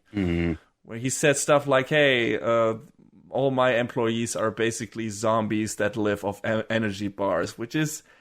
That's not a good look, my dude. No. It's like, even if you meant it as a joke and include yourself in that, that's not a good thing. No. Crunch is a very, very shitty practice, and we know how fucking dominant that is in Japanese animation studios, also, in video game studios and everywhere else. But making light of that and making for, we're having a good time anyway. It's like, okay, that's nice for you, but I don't know if all your employees feel the same way, so fucking don't. Maybe don't. And then awarding a person who makes comments like that with a fucking Industry Icon Award, I mean, that studio has done a bunch of great shows. Attack on Titan, Vinland Saga, we just talked about it. Fantastic. Don't reward someone who makes comments like that. Like, reward the whole studio for their achievement, but... Which maybe that award is supposed to be, but then maybe give it that studio best series for a series that did, and not a person who makes light of that kind of practice and deems it something that shouldn't be like fucking expelled from existence. Crunch shouldn't exist. Some people say it's necessary to deliver the best products, but I disagree with that. Yeah, when you get overworked, then the quality of your product usually decreases exponentially. Exactly. So maybe don't do that. I mean, I don't work in the industry. I don't have the best insight into that. But from people that I've heard that worked into that, that's not something that needs to happen. If there is crunch, someone fucked up somewhere. Like someone did management, whatever, planning, someone made wrong, or someone just didn't care.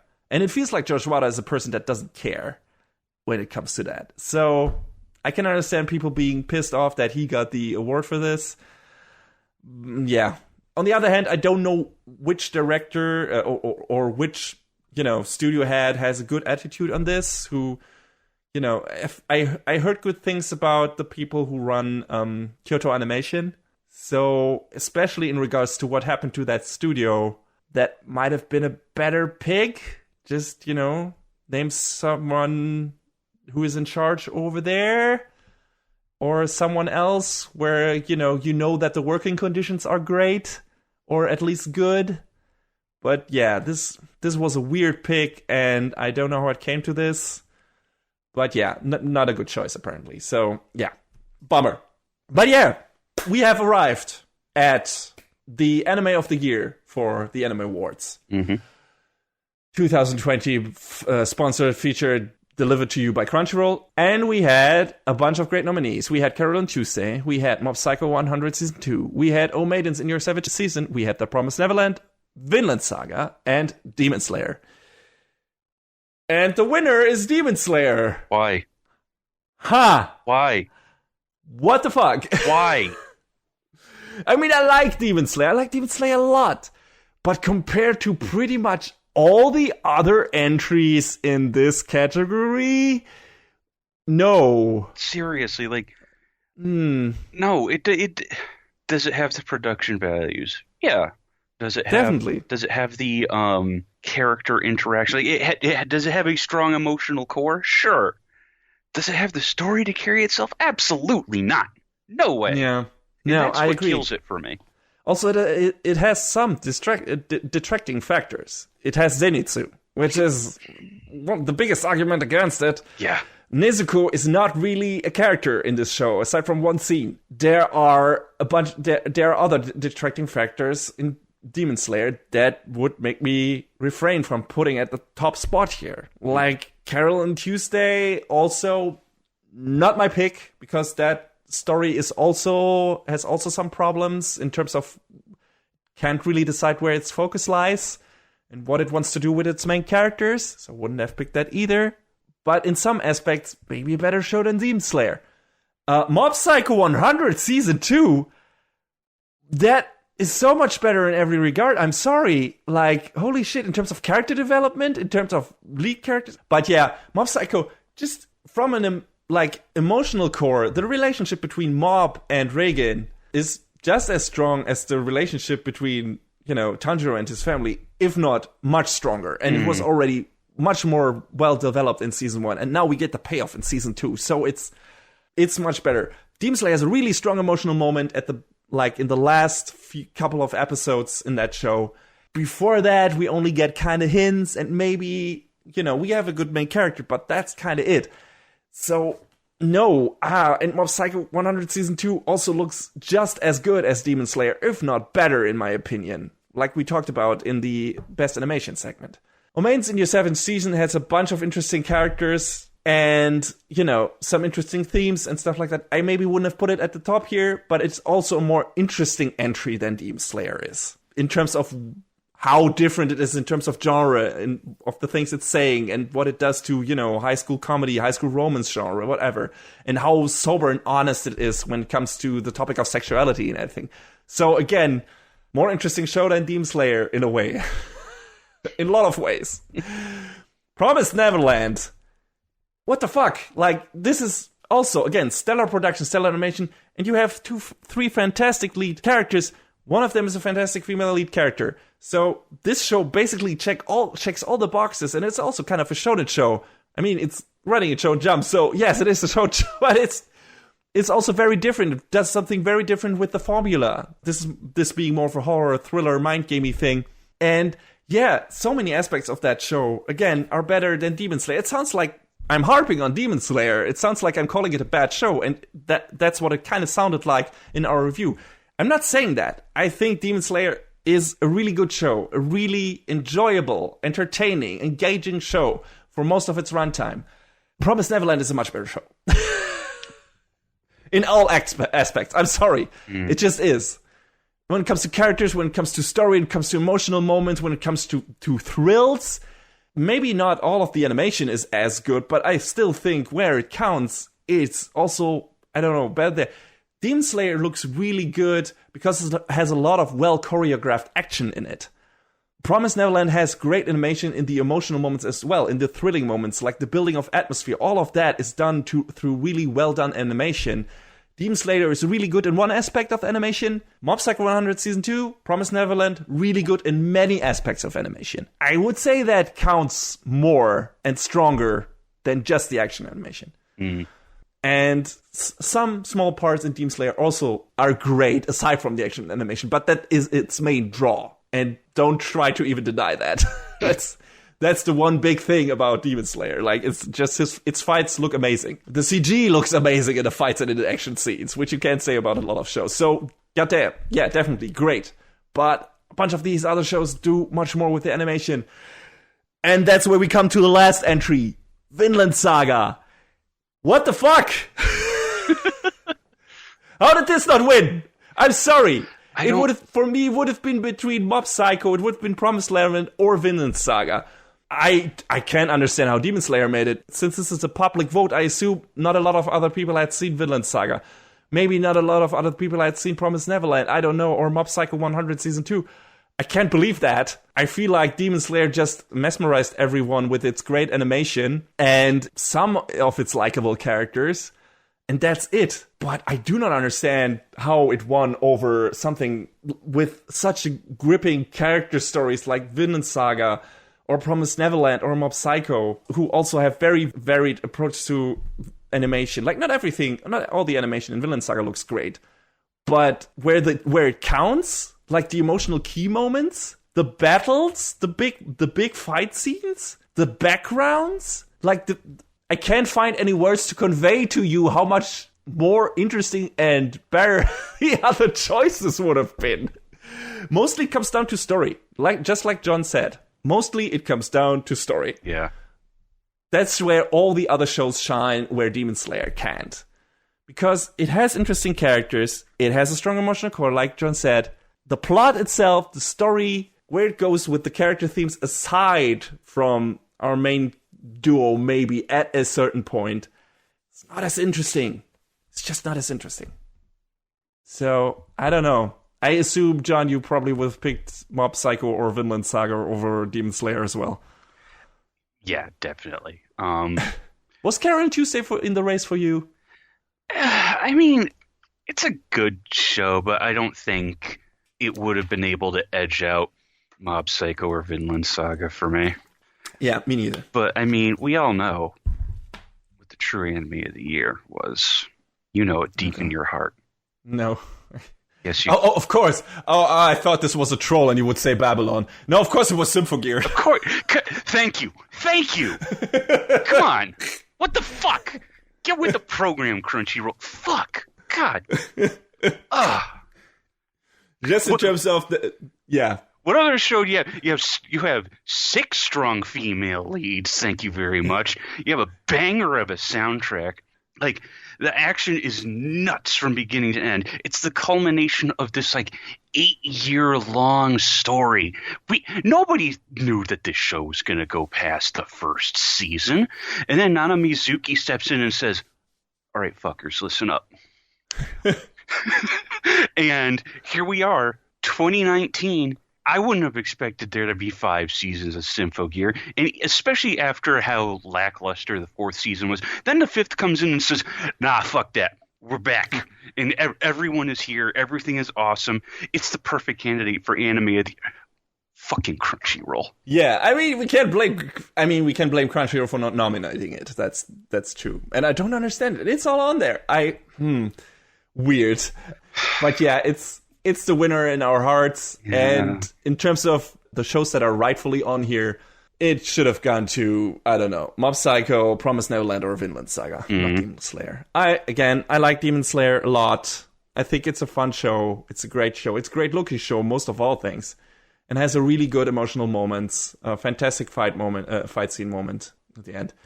Everything else is all right. It's good. Hell, why isn't Dororo one of the nominees? Yeah, I don't know. There are a bunch of shows where, Astra could have been on there too, just in terms of great characters, great story. Animation is not as great, so if you go by all around package, maybe not, but man, still, I don't. Yeah, I guess if you cut it down, I can understand why the shows that are on here, but still, I don't know if Demon Slayer. I don't want to say should have been on this list at all. I don't want to say it feels like lowest common denominator, but why is Attack on Titan season 3 not on here? What? Yeah, that is also probably the strongest season for that show. So why not? I don't It is what it is, I guess. Yeah, it's weird. I guess eventually we have to do our best. You could just pick all of our best anime of the season awards, put them together, and then you have 4 winners for each year. Yeah. For each of us. So, yeah, all right. Apparently more people saw Demon Slayer and thought it was it deserves a win. I don't agree at all. So if you like Demon Slayer and you think it rightfully won, sure. I'm sorry, we're not in the same boat. I don't agree with you. Can't help you.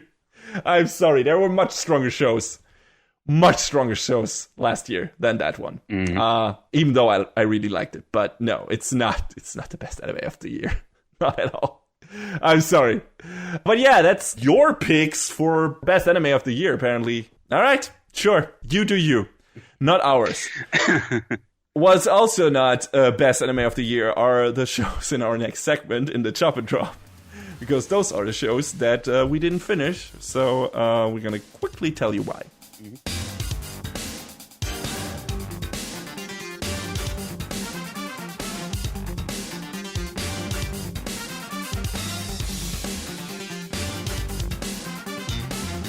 So yeah, after that XXL-sized segment that I didn't expect to go as long as it went, we got a very small segment for you now, and that's our seasonal Chop and Drop, where we talk about the shows that we brought up in the sneak peek for each given season, but that we didn't continue to watch, that we dropped by the wayside for one reason or another. So, yeah, John, what's your first drop from fall season?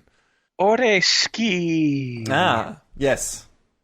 I remember. I mean, this seemed like a show that was fun in concept about, like everything is a constant romance revenge plot, but it was like, it got tiring, and I was like, okay, all right.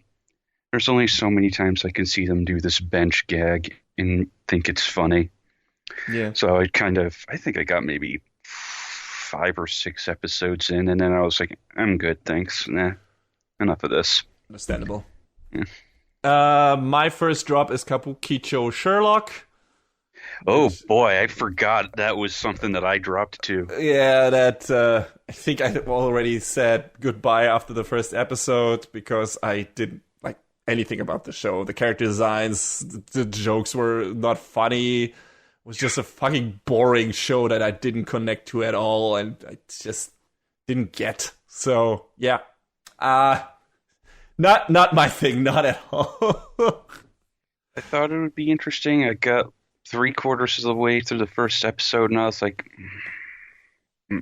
yeah, could have been an interesting take on the Sherlock Holmes things, but just the characters just didn't do anything for me, and the interpretations of those kind of classic characters or versions of them. So, nope.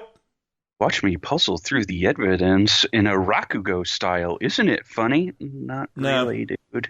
It's probably something for literature freaks who just adore Sherlock Holmes and maybe like Bungo Stray Rocks or something like that. Maybe it caters to the same audience. But I'm not that audience, apparently. I wasn't that audience either. Yeah. So. I tried watching Bungo Stray Dogs, and I was just so put off by everything about it. Yeah.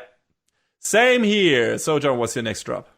Val X Love. You didn't feel the love this season. Neither with Oreski and this one. You want it to be this battle anime, but in order to bring out the power of these girls, this one dude with a super scary face that people think is like an evil demon guy, but he's not, has to win the hearts of the human incarnations of Odin's daughters. It was fucking stupid. It was really fucking dumb. I watched the first episode and I was immediately like, fuck this. Yeah, didn't sound great. Oh, that's being light about it. I guess. Well, also, what could have been great, but turned out to be super standard and kind of boring was Special 7. Mm-hmm. Shows like, about this special investigation team or, a young detective who gets recruited into like a squad of special police officers who are called, Special 7, who are like these kind of reckless daredevils that blow up everything. to try to catch the culprits and for a crime. But the cast initially seemed kind of fun, entertaining, but it was so standard. Yeah. It was so, could have been something interesting like Blood Bouquet Battlefront or Copcraft, with the fantastical beings in the city and, the police force having to deal with that and stuff like that. But it just was so, we don't have any great idea of our own, so we're just gonna steal shit and not do anything interesting with it. So, yeah, not something to stick around for. Yeah, it felt like almost Psycho-Pass light, but really light. Yeah. Really light. Yeah. From the visual direction. Goddamn. Oh God. Nope. Yeah. All right, John, your next drop. Cautious Hero. Ah, okay. Yes, the isekai comedy where the hero always needs to prepare himself forever. Yeah, and I mean that joke was funny the first and second times, and then it was sort of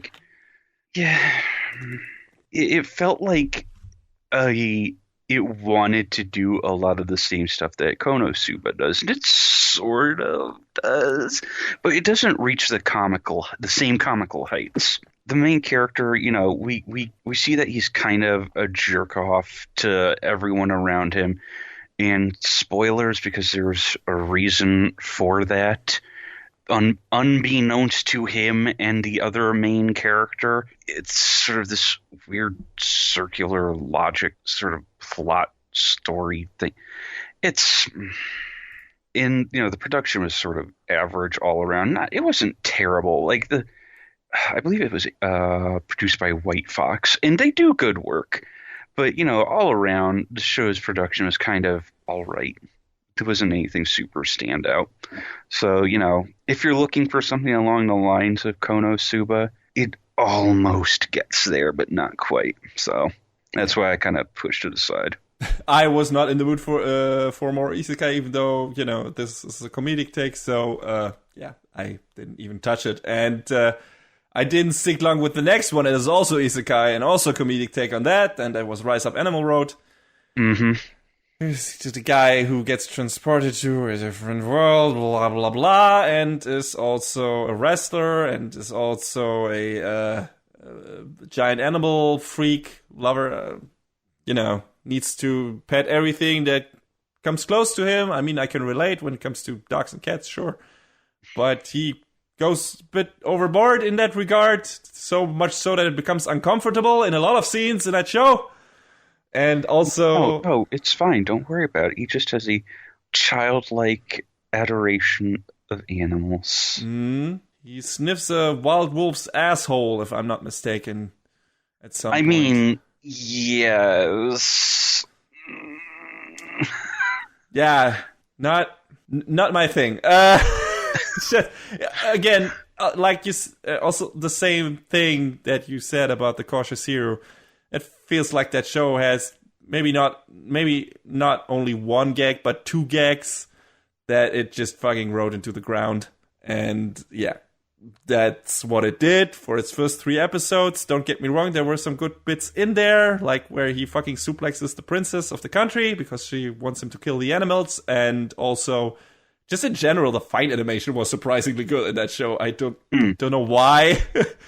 But yeah, the actual, the actual battles. I mean, they put in the work. Yeah, definitely. There were people on this project knowing what they were doing, but just the story didn't make me want to stick with this show. It's just like, okay, I've seen what the show has to offer after 2 or 3 episodes. I'm like, no, I'm fine, thank you. That's it. All right, carry on. I'll move on. And yeah, so the same for you, I assume, because you also checked that one out. Yeah, pretty much. Yeah. All right.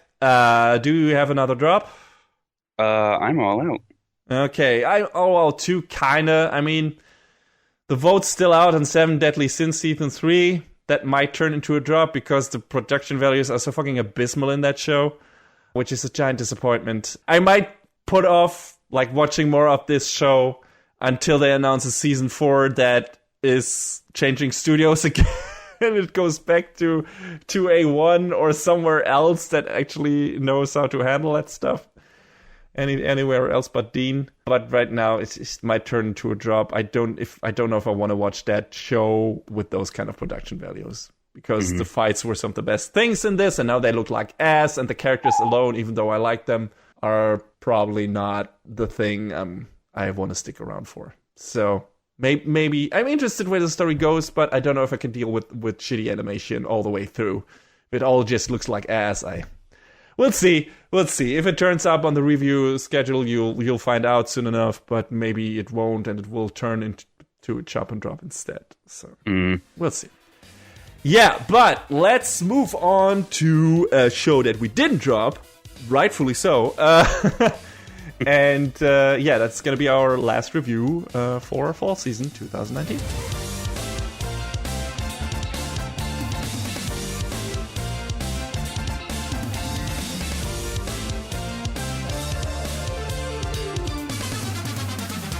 Legoshi is a 17-year-old student at Cheriton Academy. The timid, soft-spoken, socially awkward boy is a member of his school's drama club and leads a normal, uneventful life. Aside from the little fact that he is a large grey wolf. But that in itself is also nothing special in this world, since its society is entirely made up of modern, civilized, anthropomorphic animals. However, hidden under this progressive exterior lies a deep cultural divide between carnivores and herbivores that is not as easily overcome as the easygoing life of the students at Cheriton Academy make it seem. When another member of the drama club, Tem the alpaca, is ostensibly brutally murdered and eaten by a carnivore, it causes a wave of unease and distrust between the students, fueled by prejudice, fear, and age-old embedded racism. But this is only the starting point of a whirlwind of events that will change the lives of all the students caught in its center. First and foremost Legoshi, but also the white dwarf rabbit girl Haru and the red deer boy Louis, whose single goal in life is to be next in line to become one of the most powerful societal and political figures in the world. A Beastar. So Beastars is based on a manga by Paru Itagaki, which so far is her only work. It started being published in September 2016 and is still running, currently counting 17 volumes. I think she's already gotten an award for that manga as well, if I'm not mistaken. I don't know which one, but I think that happened. The first season of the anime ran for 12 episodes and was animated by Orange, who have only really popped up once in our show before, and that was in my review of Land of the Lustrous, which I believe was the first show fully animated by them. They also worked on the show Majestic Prince, so...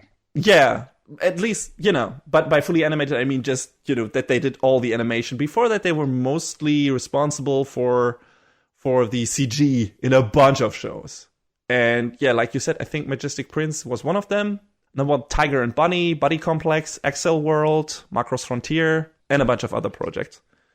The director is Shinichi Matsumi, and so far this is the only full director gig in his bio, but he was also an episode and assistant director on movies and shows like Porco Rosso, Land of the Lustrous, again, Garo the animation, the anime adaptation of Little Women, that's a blast from the past. Dang. I watched that. I definitely have not. It's been a while, holy shit. And some other interesting stuff. So if the production veto of the studio didn't give it away already, Beastars is a CG anime show. And as you know, both John and I are not the biggest fans of how CG tends to look in anime series. However, if you have listened to my review of the first and sadly so far the only season of Land of the Lustrous, you already know that Orange is the rare exception to this rule, because if there is one studio that knows how to make use of the benefits of CG and hide its shortcomings, it's definitely them. They're kind of like the anti-Polygon Pictures in the best way possible. And even though I already like the work they did on Land of the Lustrous, I think the presentation in Beastars goes way beyond that in several ways. John, why don't you tell us what left you most impressed in terms of visuals and everything else production-wise in Beastars? Well, I mean, I went into this with a little bit of trepidation, I guess, because it was a CG show, but then, as it went on, and we see they used the CG to make a lot of everything like way more dynamic than it should be in a show, that's ostensibly starts off as, oh, school life for all these animals, also murder. Yeah. Um, but this show definitely from a production standpoint, it started off being sort of for me, but then it turned into, oh damn, this is really good. This is really solidly, competently produced. And I haven't watched Land of the Lustrous, but after watching this, I kind of want to go back and check that out to see how they handled that show as well. I definitely recommend it, but I know how big your backlog is. So It's on the high dive queue. So if I have to choose between Land of the Lustrous and Promised Neverland for you to watch as one of the things you did, I would still say watch Promised Neverland, but just because I like that show even more. So that's a bias. But yeah, Land of the Lustrous looks fantastic, and so does Beastars. Orange really knows how to, like I said, use the advantages of CG. I think the most prominent example for this is the camera movements in Beastars, in Land of the Lustrous too, but definitely in Beastars. When the camera pans around certain characters in certain scenes, but most definitely in the fight scenes. There are not a lot in Beastars. This is mostly a drama. But there are some fight scenes during a school play. There's definitely one, and there are definitely some riveting, high-stakes action scenes, or one big action scene close to the finale of the show. And all of these look fucking fantastic. And the CG is so fluid in this. And shockingly fluid. Yeah, and you're like, whoa, okay, this is how CG can look in anime. And I also had that in Land of the Lustrous, where there's a bunch of scenes are not as fluid. Like, there are some scenes where you still have these, kind of low-frame stuttery CG, and those don't look great. It's the same thing here as it is in Land of the Lustrous, but it's never as bad as it is in other anime. It's never as stiff as it is in other anime. But they're like these big moments, like fight scenes, emotional scenes where the characters are super fluid and look fantastic. And it makes me want to wish that the whole show looked like that. But I don't know if it's a budget thing or if it's like a choice where it's like, no, we kind of still want to keep some scenes kind of closer to traditional animation in terms of frame limit, in terms of some characters look more limited in their movements and in their animation. The problem is, and that's been my argument from the beginning, that doesn't work for CG, in my opinion. It never looks good. It looks tolerable, definitely in here. It looks okay, but it never looks really good. For example, some facial animations in dialogue scenes are, again, super fluid. Like when the chief of the school newspaper tears his club members a new one for not coming up with a good article for school play stuff. And that looks really fantastic. And it's just this really amazing facial animation for, I think he's a mouse. And, it's super expressive for this animal. Gives us so much character. But sometimes the mouth and head movements in this show feel pretty stiff. Like when you have side characters in not so important scenes. Yeah. The cheering audience looks bad too in the, when the school play wraps up. That also doesn't look good. And that's the same in Land of the Lustrous as well. There are some scenes in that show where it's just like characters talking, stuff like that look super well animated and fluid, and some don't. And I don't know, I can't explain the discrepancy, like why that happens. If it's just a budget thing, I don't know. I don't know if it's that reasonable to assume, or if it's a choice. Because things like, no, we want the characters to move more like limited, like traditional animated characters. And again, my example doesn't work for CG. John, how did you feel? Was it very noticeable for you when the show regressed to more limited frame rates, or were the fluidly animated scenes so dominant and so prevalent that the more limited scenes didn't really factor in or didn't really detract from the enjoyment of the show for you? I mean, it didn't detract, but it was definitely noticeable. Like, especially the parts you're talking about, like where the mouth movements are just sort of off. And yeah, I wonder if that was like a stylistic or some sort of other choice. I don't know, man. I wonder if that's something that will change in like the Blu-ray releases or not. But that would be interesting. Like to see hard to say if they like add more scenes or that. But again, I don't know if you even need to do that. Like when you have the character model, like how much more work is it to just keep it at a constant frame rate? I don't know enough about CG animation to know how much more work intensive it is to keep it at that kind of fluid animation level for the entirety of the show. Yeah, that's a do you need more in between animation? Do you need more different mouth movements for the more extensive mouth flaps? Like I can assume that's how it works, but again, I'm not sure because CG animation works completely different when compared to traditional animation. Some things just don't acquire additional workload because the model is already finished and certain animation routines are finished. So if you've used this once, you can use it again without having to do the characters over and over again.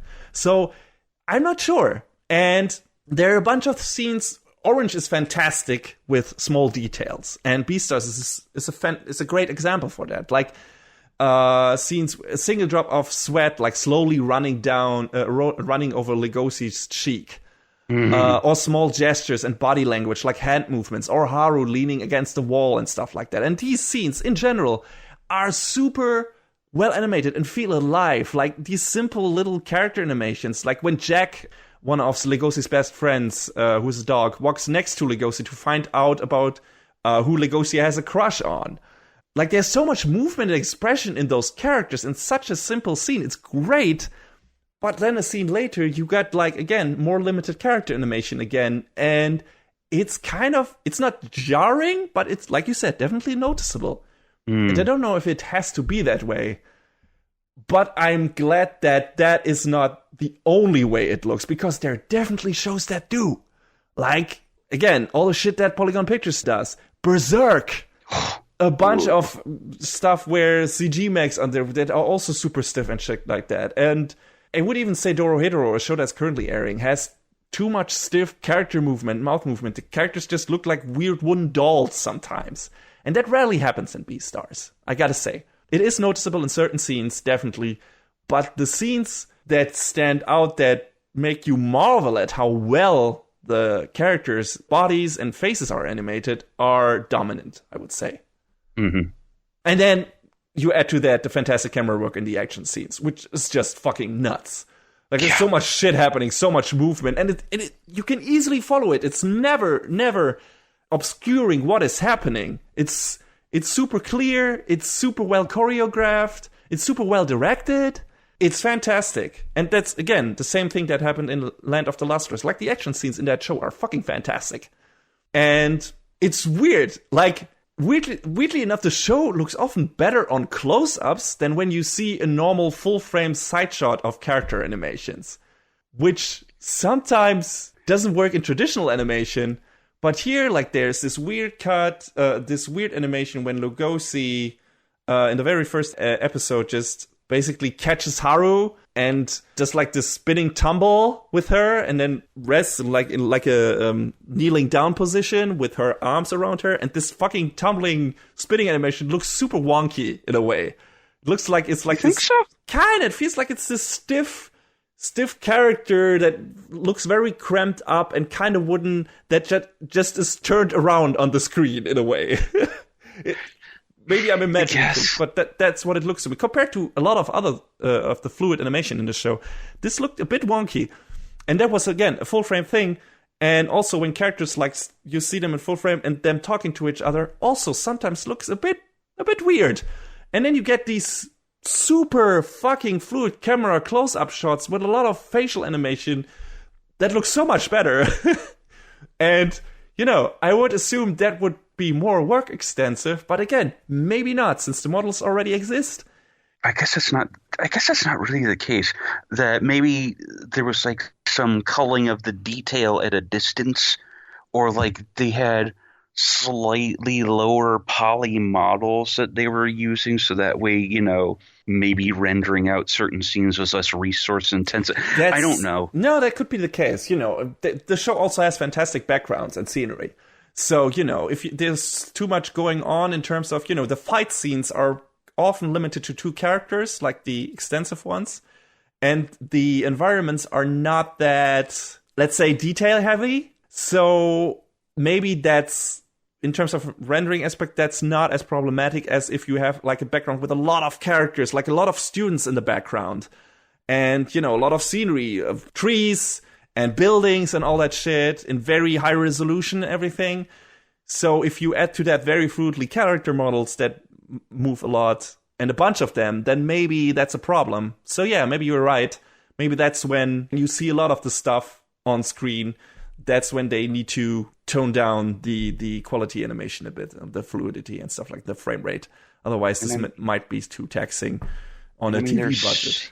And there's also scenes where there's some 2D animated characters. They're mostly background characters, but it's very rare. Yeah. It was so rare that I didn't notice. Like there's one scene in the show, and to show you, just that feels like, again, an animation muscle flex by Orange to show you, hey, we cannot just do CG. Episode 7, there's like this traditionally animated scene, which looks like a painting come to life. Yeah. It's fantastic, and it feels like it's just Orange saying, see that? We can do both. Step up your game, you amateurs. It's great. And yeah, so definitely. But yeah, I didn't even notice some of the traditionally animated characters in the background. That's how good the CG is. And usually I can spot that shit always. But in other a couple of times. But in other shows, usually you have like, I don't know, a couple of main characters. Where they mix that shit. We have a couple of main characters that are CG, and then everyone else is, for some reason, traditionally animated, which makes no sense whatsoever. Or you have almost everyone is traditionally animated, and then in like mass scenes where there's like a bunch of pedestrians on a walkway or shit like that, or audience, then that's CG. And that's always noticeable. In this feels maybe more, I don't know, more well mixed, more well distributed so that you don't notice it. And like I said, CG is such high quality in this show that it just doesn't feel as jarring when you put these 2 things next to each other. And again, it's used sparsely. The magnificent Kotobuki, this is not, thankfully. I was about to say. Or Kado, the right answer, thank God. Also thank God for many other reasons, because that was by the same guy who wrote Babylon. So, woof, dodge that bullet. Anyway, like I said, Orange, as usual, tries to adapt the style of traditional animation to CG. And it looks good as long as it's fluid, but sometimes that means they're also using limited story frame rates, and like I said, that never looks good in CG. But it works with products that are hyper-stylized like this, or, for example, Into the Spider-Verse, like the Spider-Man movie that recently came out in movie theaters. And I think projects like that and stuff like this with, talking animals can get away with this kind of stylistic choice.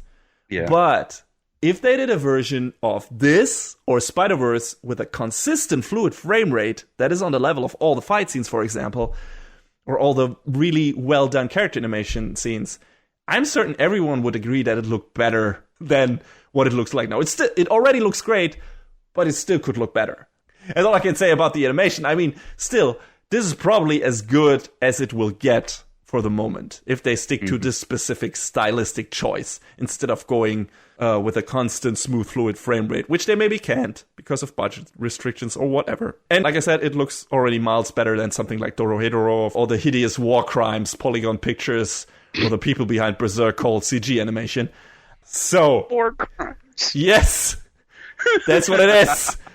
And I guess creating a show like this in CG makes sense, because lip flaps on animals are much more animation intensive than on humans. So a production like this would probably much more taxing and problematic in traditional animation than it is in CG. So I think they went the right way here. I think it was a good choice to make this full CG. I can't believe I'm saying this, because I always prefer traditional animation over CG. But just in terms of keeping a certain level of quality, I think it was a good choice to make this full CG, because I don't know if it would have looked as consistently good in traditional animation. Don't know if a TV series can have that kind of budget. I would have liked to have seen it. I would have liked to know what Beastars, completely traditionally animated, would have looked like. Don't know if it would have looked as good and would have had these many fantastically animated moments when it comes to facial animation, body animation, fight scenes, and so on. So, yeah, I'm glad to report, hey, this is a very good-looking CG anime. So, yeah, very happy with that. Another aspect of the presentation that is fantastic is the soundtrack.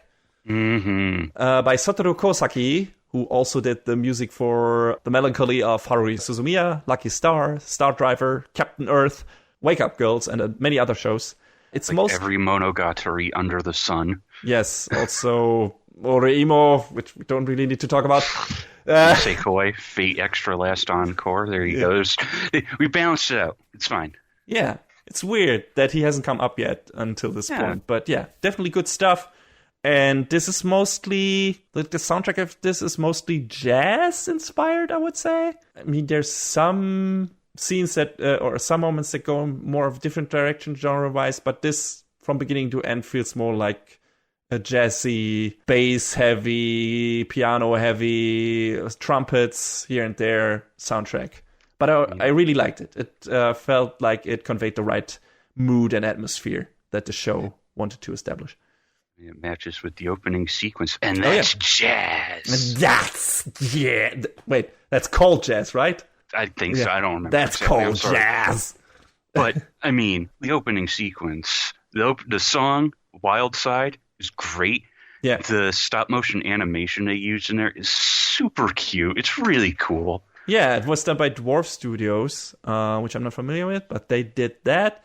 And again, talking about Vinland Saga before, we talked about how great openings also like tell a story, in my opinion, and so does this one. Like at first it's scary and mysterious with Legoshi chasing Haru through the woods and being really creepy, you know, with the drool running off his teeth, like, oh, he's gonna eat her. Then it gets super cute when those two dance next to the fountain and she like jumps up and kisses him on the on the snout, on the nose.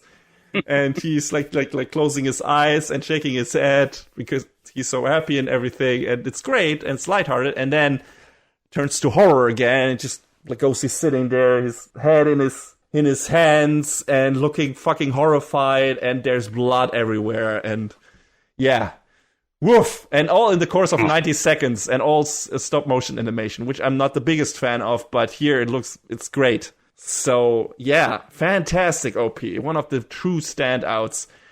And considering this hasn't aired yet on Netflix, it's still a Netflix jail. But it's gonna air March 17th, I think. And I'm pretty sure that this OP will be on the Anime Awards 2021.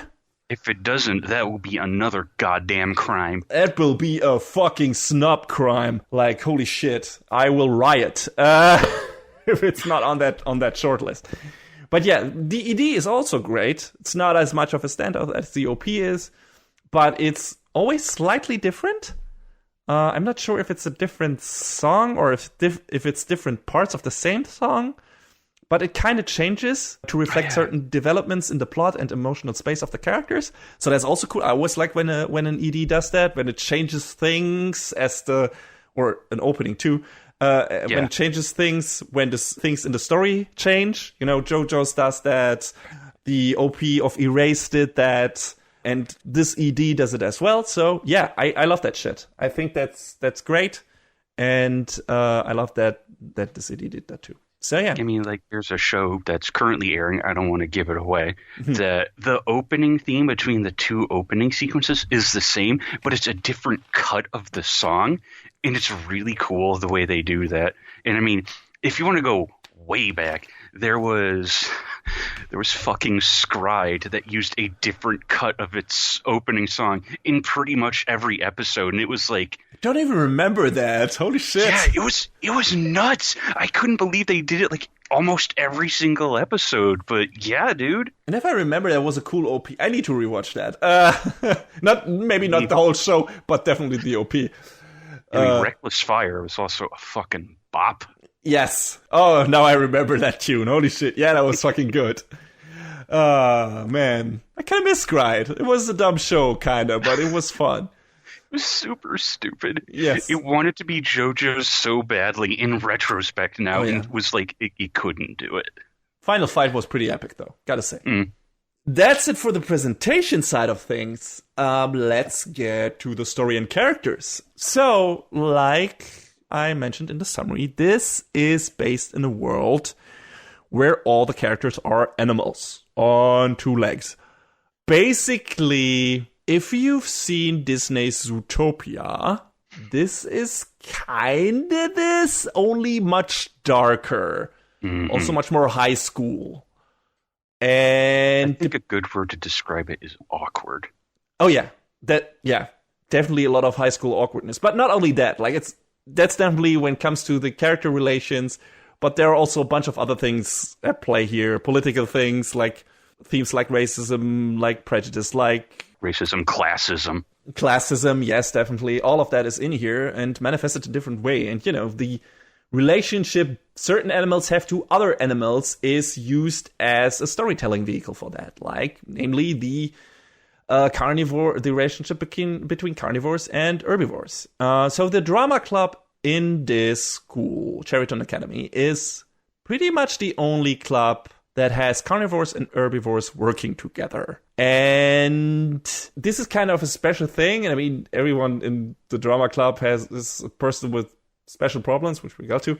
But aside from that, the school is kind of not necessarily a segregation going, but all of the society, there's like this underlying threat and reservations between, the herbivores are scared that carnivores will attack them, and the carnivores are constantly bullied and put down because they are the animals with the scary background, and anyone thinks they will always, like, every carnivore is at risk at killing an herbivore, right? Like, deep down, they're all mindless beasts. So there's, like, this underlying current of xenophobia. And, yeah, this is manifested in different ways in the show. Like, in the beginning, like I said, right in the very first scene, we get, like, this horrible moment where Tam the alpaca is killed, ostensibly by a carnivore. We can't be sure of that yet, because this is partially a murder mystery, and there's several different things at play here. So I'm not entirely convinced yet that actually a carnivore killed him. I have my eyes on a different person, but we'll see. We get to that. But yeah, this is the biggest taboo. Like, killing an herbivore in this society is the worst crime, because the animals have evolved to a point where this isn't a normal behavior anymore. Like, normal people in this society, normal animals, carnivores don't eat other lesser animals anymore. They don't even eat meat, really. I don't know if they're all vegetarian or they eat, like, vegetarian or vegan substitutions for meat products. But I think just normally every kind of is an herbivore, just in terms of what they actually eat, I think. I guess you could say they're trying to push, like, an idea of omnivoreism onto them. Yeah, I guess. Just fucking killing another animal to eat it is not allowed anymore, thankfully. And to be fair, the murder mystery of who killed Tem is only the hook, kinda, in the first episode that sets things into motions. And it moves to the background pretty quickly. Like, it's not like a constant investigation on who did it, who's responsible. It's just this lingering bad event that happens at the beginning of the show, and that makes people become suspicious of one another, and that makes certain things problematic in terms of school regulations, in terms of what's happening in society, and makes certain people move into a certain direction just because of that event. I'm pretty sure it will become relevant again very soon in the second season, probably. But so far, it has kind of moved into the background and has us just guessing who of the cast might be the one who killed Tem. But the story hasn't really tried to solve that mystery yet. So we'll see what happens there. But yeah, this story from the get-go, heavily going on themes like prejudice, how carnivores are treated by society, and racism/classism, which is where one of our other characters comes into play, Haru, because she's a rabbit. And apparently among rabbits, there are different classes of rabbits and how they are treated, because Haru is also bullied. We'll get to her in a minute. I mean, there's also bullying within other species as well, so...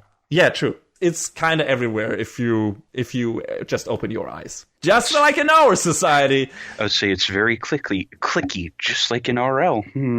Yeah. It's... Considering how weird the setup in itself is, there's a bunch of animals like the main characters, this show feels incredibly real, close to life. Too real in certain aspects. But in general, I like the world building of the show. Not only with how it sets up the different themes of the society and how the characters interact, but also how the world itself works. Like for example, these small details, there are different sized doors in the school for the differently sized animals. Yeah. And the bigger animals have to watch their steps constantly so they don't squash the smaller ones, like the mice, for example, which was a really neat detail, where it feels like, okay, the author really thought about, okay, I don't want to make all the animals the same size. I mean, there are some things where you're like, okay, that animal should be much bigger than that one. But, you have at least like two different sets of sizes. You have like the medium or big size animals, which are most carnivores, and stuff like giraffes or rhinos or shit like that. And then you have like the small rodent-like characters that have to use these small doors and stuff. I don't even know. I don't think we get... Do we get any reptile-style creatures? I don't think, right? Do we have those? I don't remember. I think it's mostly... mammals. Yeah, it's mostly birds. Warm-blooded mammals. Yeah, mammals and birds, I think, are there. I mean, we get chickens. We got a head with really funny side story in one of those episodes. Yeah. Yeah. That show can also be really fun, and that's one of those.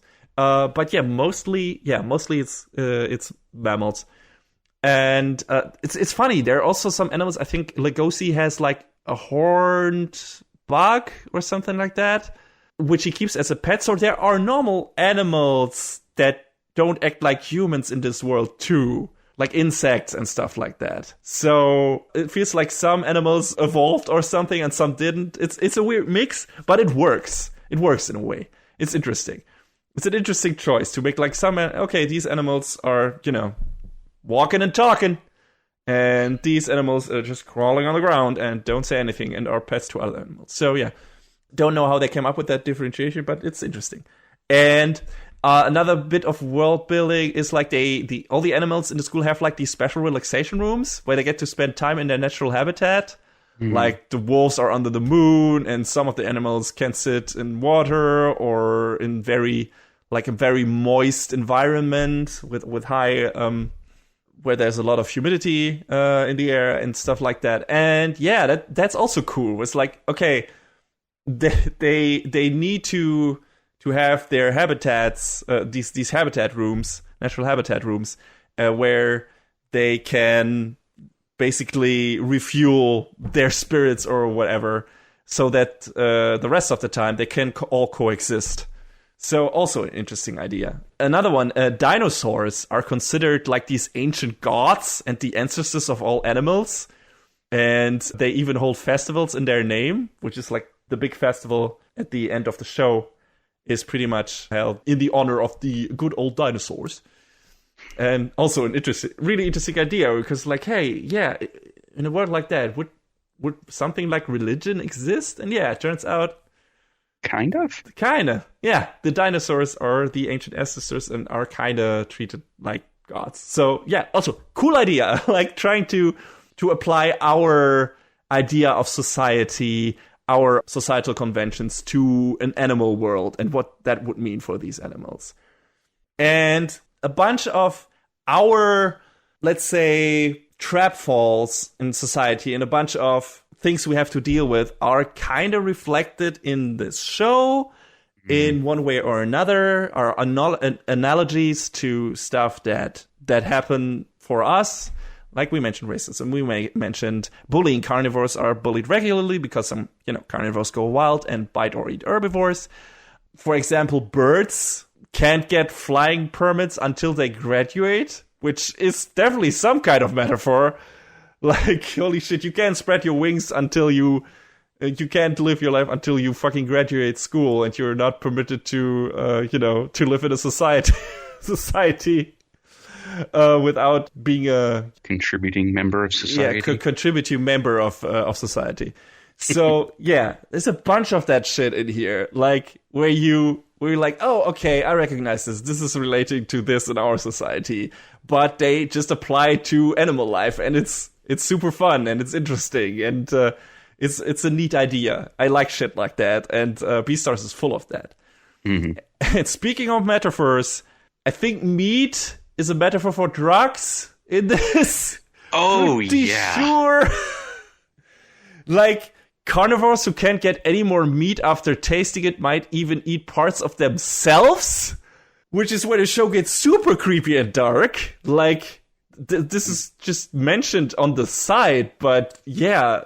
Like, as well as blood. Mm-hmm. Yeah, some of our characters go to like this black market at one point in the show, and there's like this crazy shit, and it's really treated like they're going out to try to get cocaine or shit like that. Like, okay, this is they're trying to have a trip, trying really forbidden substances and shit like that, and that's just meat in this show, and blood, like you said. Only for carnivores. And there are these homeless herbivores who sell part of their limbs to predators on the street for money to survive. Oh, man. It's fucking grim. That's a little too real. Yeah, that's... Holy shit, it's very on the nose, kinda, but also not. And that just hit me in the gut, because it's like, yeah, you know what this relates to, what kind of people this relates to. And this is gut-wrenching. And kudos for going there. And yeah, it's crazy shit. And I like that stuff like that is in this show. And it's everywhere. It's just deeply intertwined with the story and the story of the characters. And like I mentioned before, all the members of the drama club have like these special circumstances. Like only beasts with issues get to join, kinda. At least when it comes to the carnivores. Who like have to basically show their own way of life. I think that's the line that is used at a certain point in the show. Like find their own way in life and show that they can make it at a certain point. And I guess that also relates to our main character, Legosi, who I've seen spelled in different ways. Yeah. A lot of points on the net and everywhere, he's spelled Legoshi like he's pronounced in Japanese. But I've also read that his name is an homage to Bela Lugosi, the Dracula actor. So Legosi apparently is the right name if you are not Japanese. The right pronunciation if you're not Japanese. I didn't even think of that. That's interesting. Yeah, you know, that show definitely has a kind of deep root in horror. You know, with Legosi being kind of a werewolf in imagery and, you know, all the dark moments in the show and everything. It has strong horror roots, so it makes sense that Itagaki wanted this to be made that name of the main character an homage to an horror icon. So that's cool. Yeah, so Legosi, in the beginning of the show, like I said, is this soft-spoken, socially awkward character, and he kind of stays like that.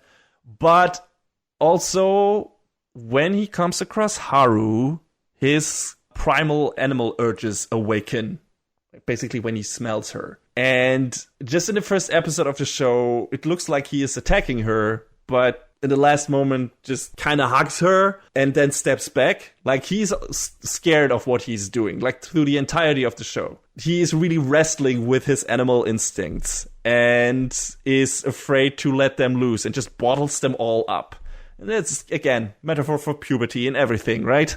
But this also becomes a theme for a bunch of things in this show, like confronting the darker sides of yourself, of your inner self, of your personality, like finding out who you really are, coming to terms with that during growing up, during your adolescence and stuff like that, and finding the people who accept you for who you are, and trying to control your urges when it's necessary, and letting them out when that is also necessary, and finding a good middle ground between those different things. And yeah, that's what Legosi's character is kind of all about. On the outside, he's super shy, he doesn't want to stand on the stage, is forced to kind of in certain parts because, you know, he's part of the drama club and, you know, the way the story progresses and everything. But he kind of wants to stay in the shadows and keep a tight grip on his emotions because he's really scared of his emotions. And that becomes worse and worse once he meets Haru and his kind of urges are unlocked. Or something that he first mistakes at a primal urge. It's kind of something else. And, you could characterize love as a primal urge, sure. Yeah. So, but he mistakes it as something entirely negative in the beginning, and it's not just that. And like I said, his first encounter with Haru marks a change in his attitude. He's scared of his bestial side and his own anger, but he realizes that he can't stay the way he has stayed, at least not entirely. He can't be in the shadows all the time, and he can't deny part of his inner self, which he is a carnivore. He is a wolf. He cannot bottle up all those feelings inside of him and suppress them and expect that this will go on forever and give him like a healthy life. So he has to wrestle with that. He comes to grips with that. He has to self-actualize. He has to actually have discussions with people about that, namely with Haru. And he has to face certain facts about himself, and that he cannot be, like, maybe not always live the same life that some of the herbivores do. Like, he believes he can beat his instincts and become just friends with Haru. But there's a character in this show who's pretty awesome. And he believes that the feelings of affections that Legacy has for Haru only mask his hunting drive, and that he will eventually lose it and eat Haru. And that's also something that Legacy is scared of, but he also has huge affection for Haru. And he feels that she is good for him, that she makes him do things that he wasn't able to do before, that she makes him come out of his shell and realize some things that might be more important to him than others. And that's really interesting. And Legacy is just on this constant tightrope walk where he tries to come to grips with his darker urges and tries to basically build a relationship with Haru because she's really important to him. And yeah, I found that to be really cool. Just the way this is set up and the way they show Legacy's inner workings and how he's trying to understand his emotions, his feelings. It's a lot of analogies and metaphors for stuff that happened to you in puberty, that happened to you during school life, when you're growing up, when you meet a girl for the first time, when you're trying to realize what to do with your life after school and shit like that, when you become aware of your place in society. And the show tackles all of those themes in a way and tries to construct something interesting out of it, at least when it comes to its main characters. I don't know, John, how did you feel about Legacy and his place in this story? Well, I mean, it is in large part his story.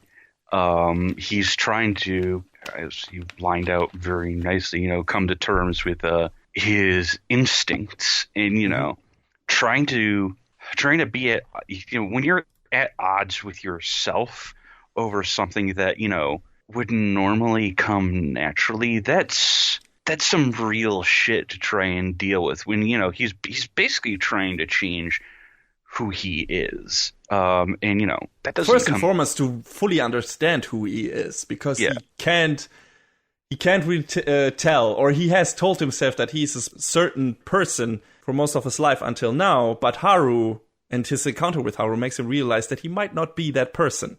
Yeah. And just when you have these revelations about yourself, and you're like, when you feel like everything you thought you knew about yourself is wrong, then like you said, trying to actualize that is like, that's difficult to come to terms with. And we see Legacy wrestling with that pretty much every step of the way. And it makes him awkward. It makes him confused.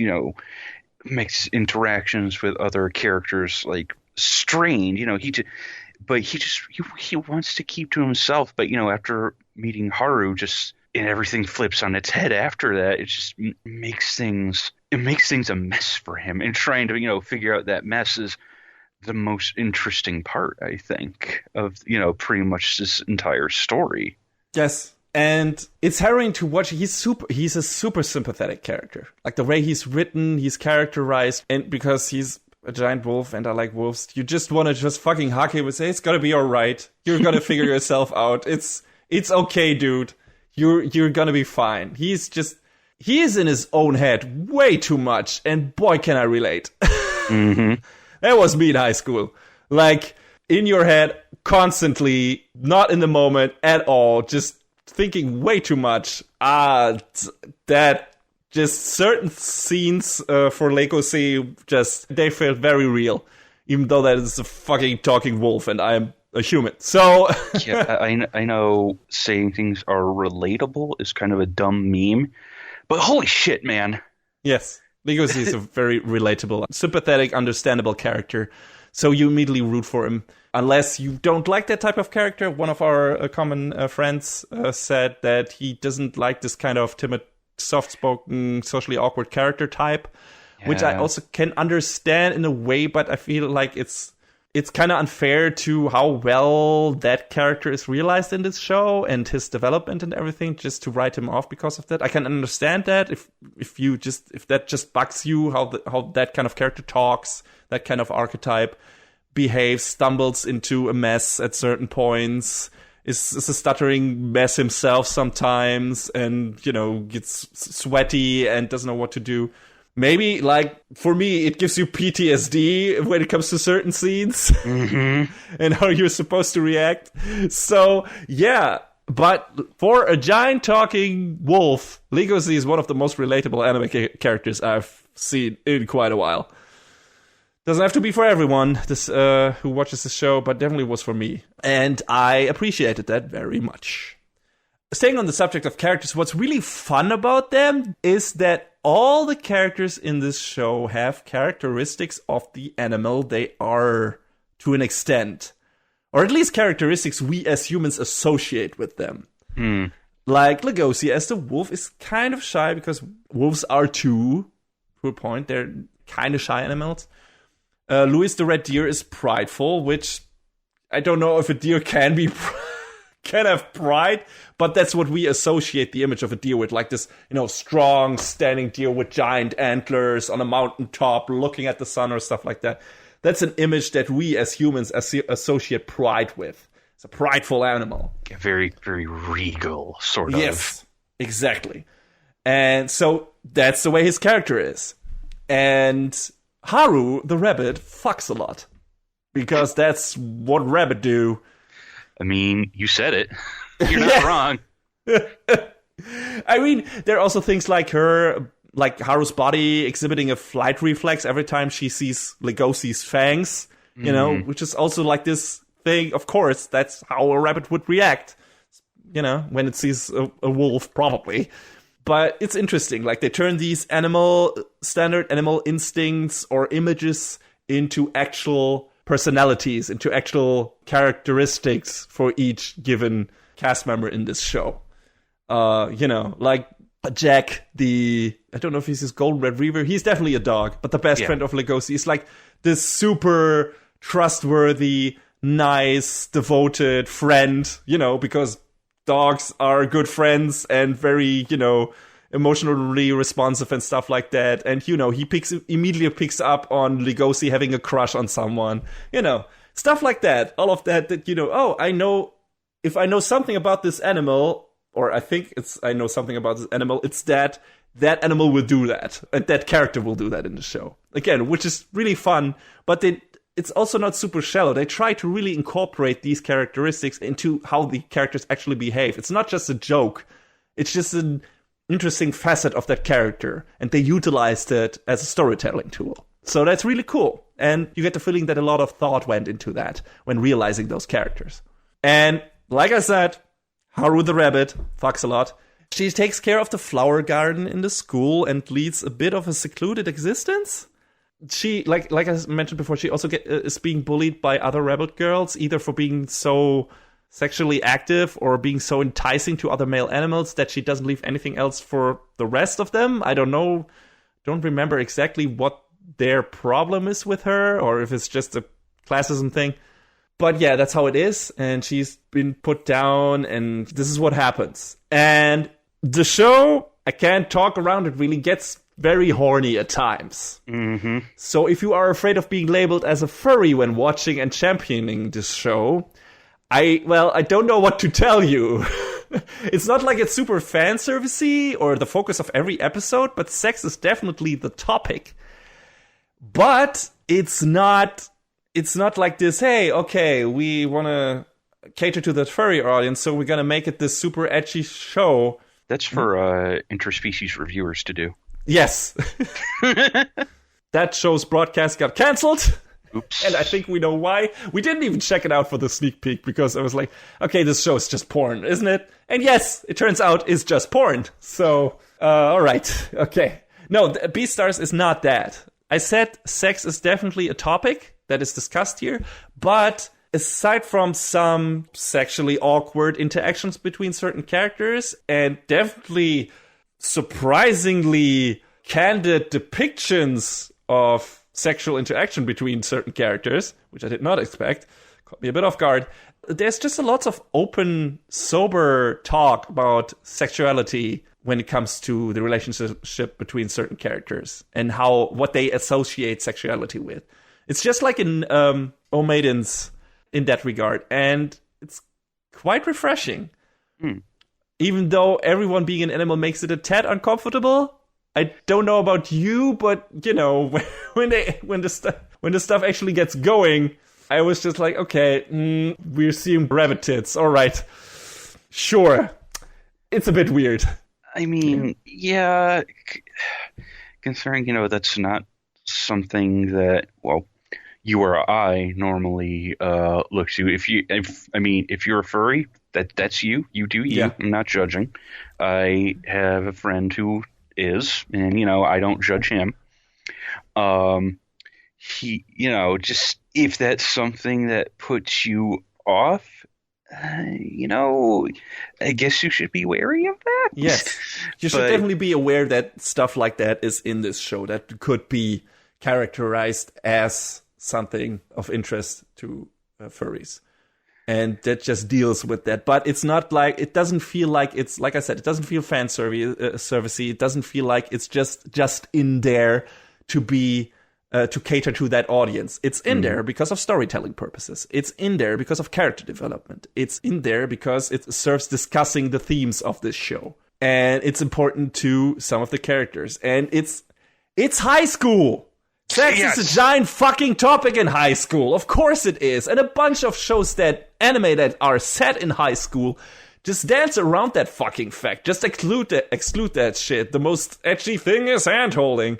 So I welcome shows like O Maidens in Your Savage Season and Beastars who actually discuss this kind of shit. Like it's one of the most important things during that time of your life. Because these kind of emotions well up in you.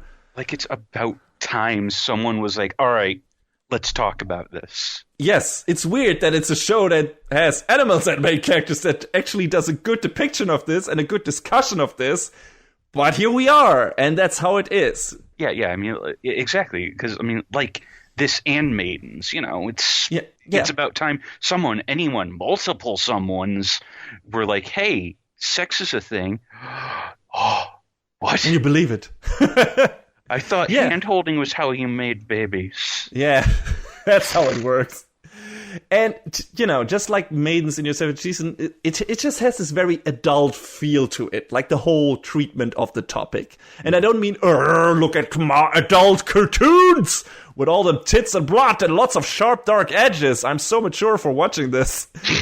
I mean dialogue and themes that feel like they were written by an actual grown-up, intelligent person, despite this being a high school setting, or because this is a high school setting.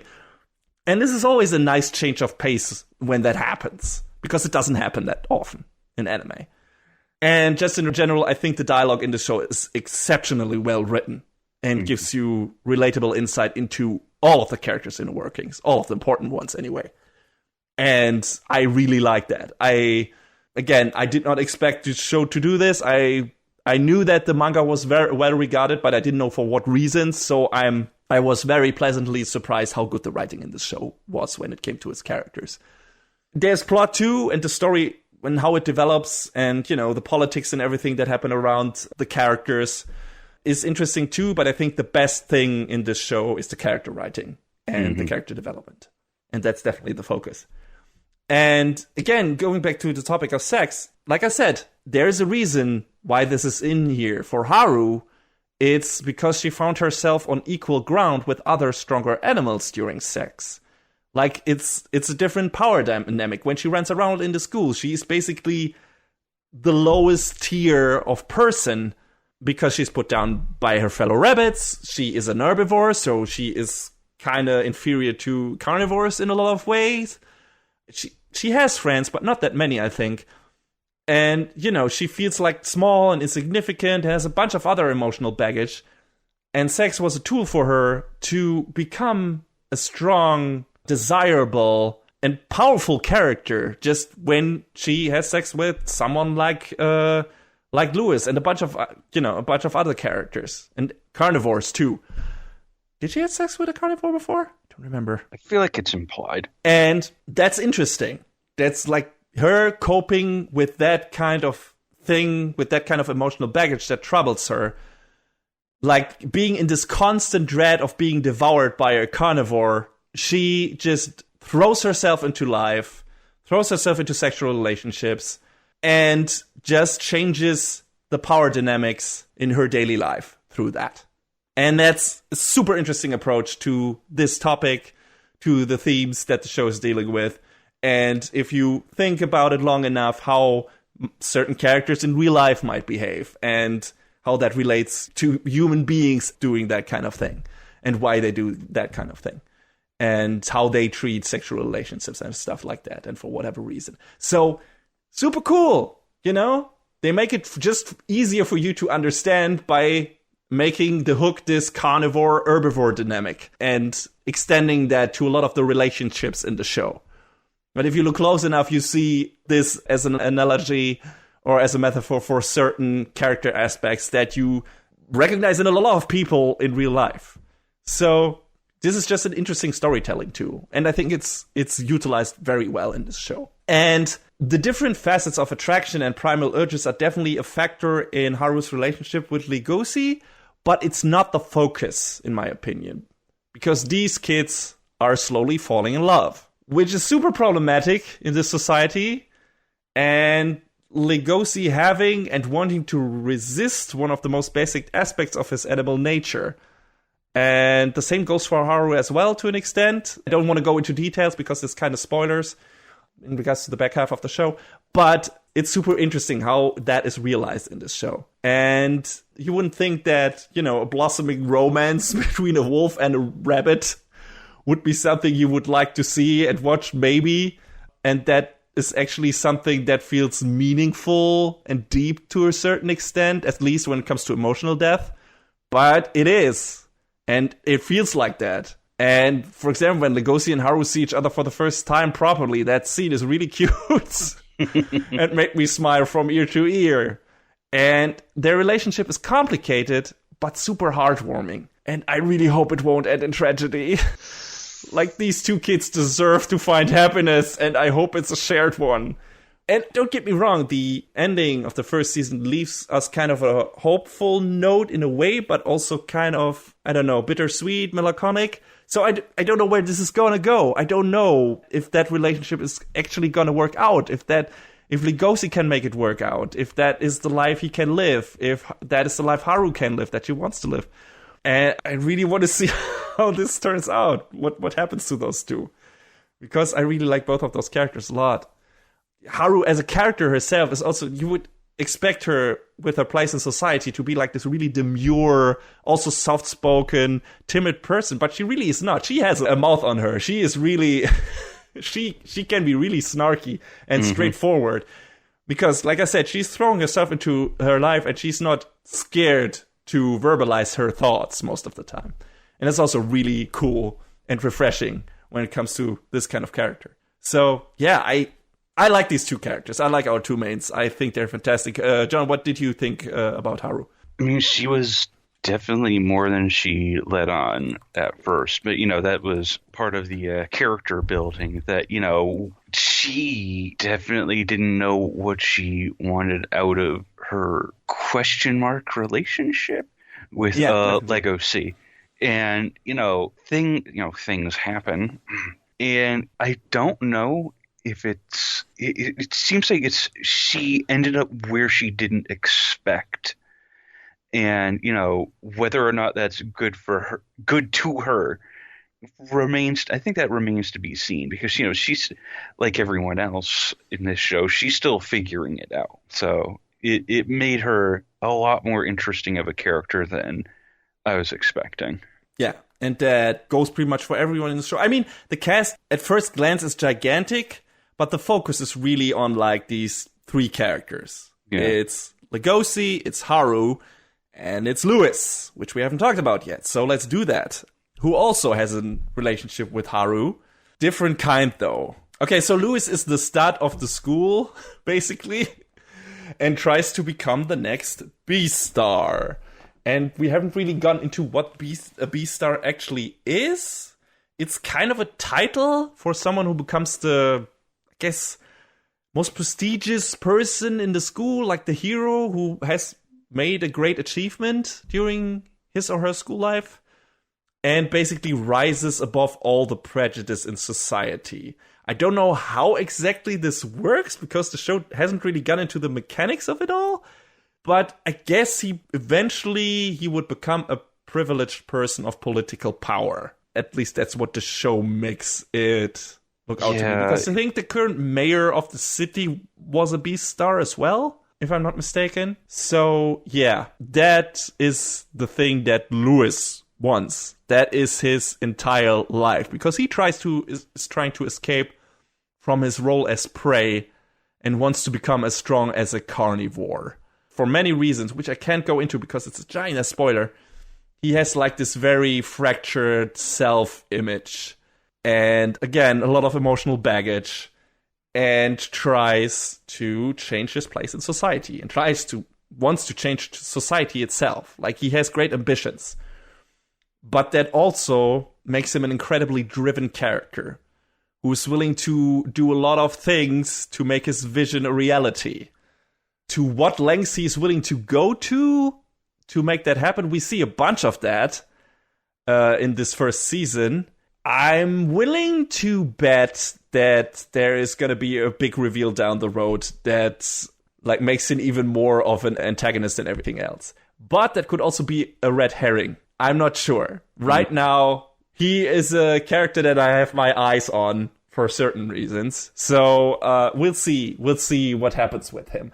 But he is, like I said, this really driven character who only believes in his own strength and is, because he's a deer, and we said it before, too prideful to rely on others. And, that brings problems with itself. He's kind of distant. He treats other students, other class members, the people from the drama club with respect. He's strict, but he's respectful. But he's putting in all of the stuff on himself. The organization of the play, all of that. He's the main star.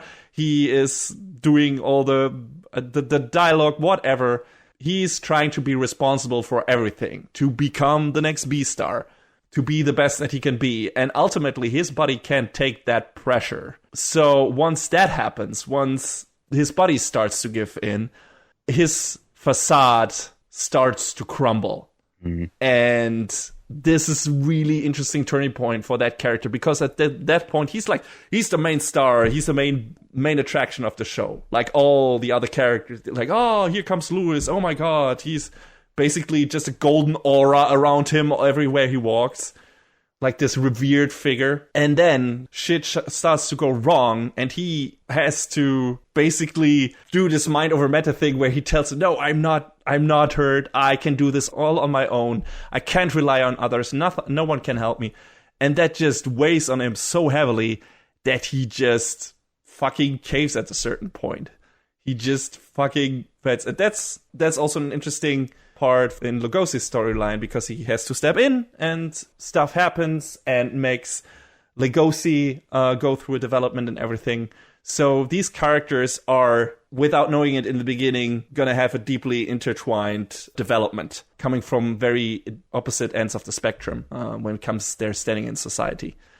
Not only because they're carnivore and an herbivore. And also, they have a shared relationship, kinda, with Haru, because she is in one, sorta, with Lewis, but he puts his career and his standing in society over Haru. Like, he hides their relationship and later hesitates in an important moment because he is afraid the wrong move will kill his societal standing and all he's worked for.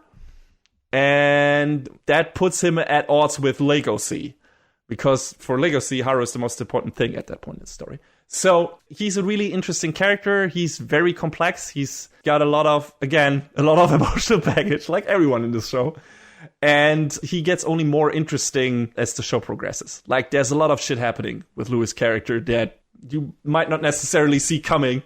And it's riveting to watch. There's also, without going into any spoilers, apparently a scene that was in the manga that wasn't in the show that kind of removed context for one of his actions later on. And it's kind of weird because I wonder if they're going to use that in maybe like, I don't know, a flashback in the second season or something. But it seemed pretty important to what happens. It is. I think they excluded that to make the thing that happens in like the second to last episode or whenever that is much more surprising. More of a what the fuck moment. Yeah, you're right. It's like, okay, we're missing some context here. Why is this happening? It feels like they took it out to have a bit more of shock value for the developments that happen later. That could be. Maybe. The thing is, will that bite them in the ass when it comes to character development? Or will, like you said, they include that in a flashback scene in the second season? I don't know. We'll see. It's interesting. But we get filled in enough on his background that we never question why he does what he does. Kinda. So it feels like this was just basically a surprise that they just bottled up and kept for later in the show because they felt like this would be more of an impactful moment than it would have been if they left it in there in the earlier scene from the manga. So we'll see. Maybe they'll bring it up. I feel like since that scene is related to another character in the show, not necessarily the main cast, but one of the side characters that becomes more important for a couple of episodes. It feels like omitting that scene when it comes to the relationship between Lewis and that character would be kind of a waste, probably because I imagine something would result from that. Yeah.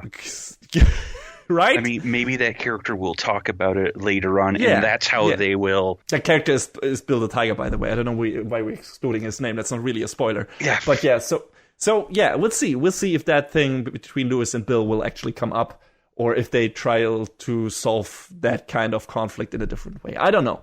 But I'm willing to trust the people who adapted this and the story so far that they made the right choice here, because it feels like a really well-constructed story in the first season. And I think it was if something really glaring was missing, it wouldn't feel like that anymore.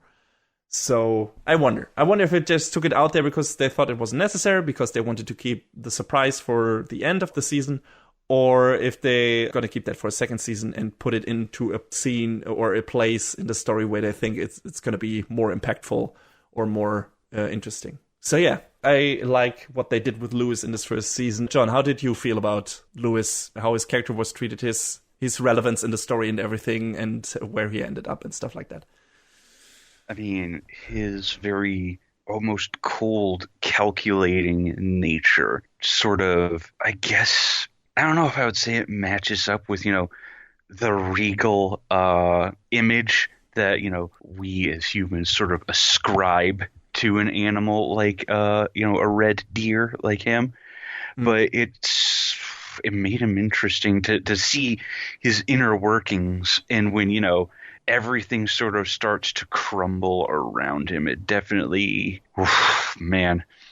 Yeah. I don't know if I felt bad for him per se, but in a way you do, especially once you know where he's coming from. Yeah, because he's only partially responsible for what is happening to him at this point in time. Yeah, I mean, I guess circumstances go beyond his control, sort of thing and just him trying to recapture what he had and not quite sure how to go about it. Just seeing that sort of spiral out of control is just...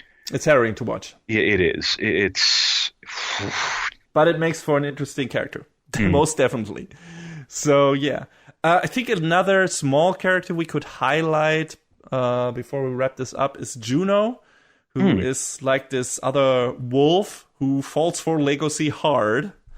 And, of course, this turns into a love triangle with Haru. Or should I say quadrangle? Because I guess Lewis is also involved with Haru. So maybe, I don't know. But yeah, she is like super smitten with Legacy and doesn't initially realize that he is interested in another girl. And once she does, things get complicated. Yeah. But she's also interesting because she's not willing to just throw in the towel because Legacy is interested in Haru. She's willing to fight for this. The question is she doing that for the right reasons? Because it feels like at points it feels like she only wants Legacy because that's what society expects of her. Because she's also a wolf, and, wolves need to be in relationships with wolves. So that's what you do.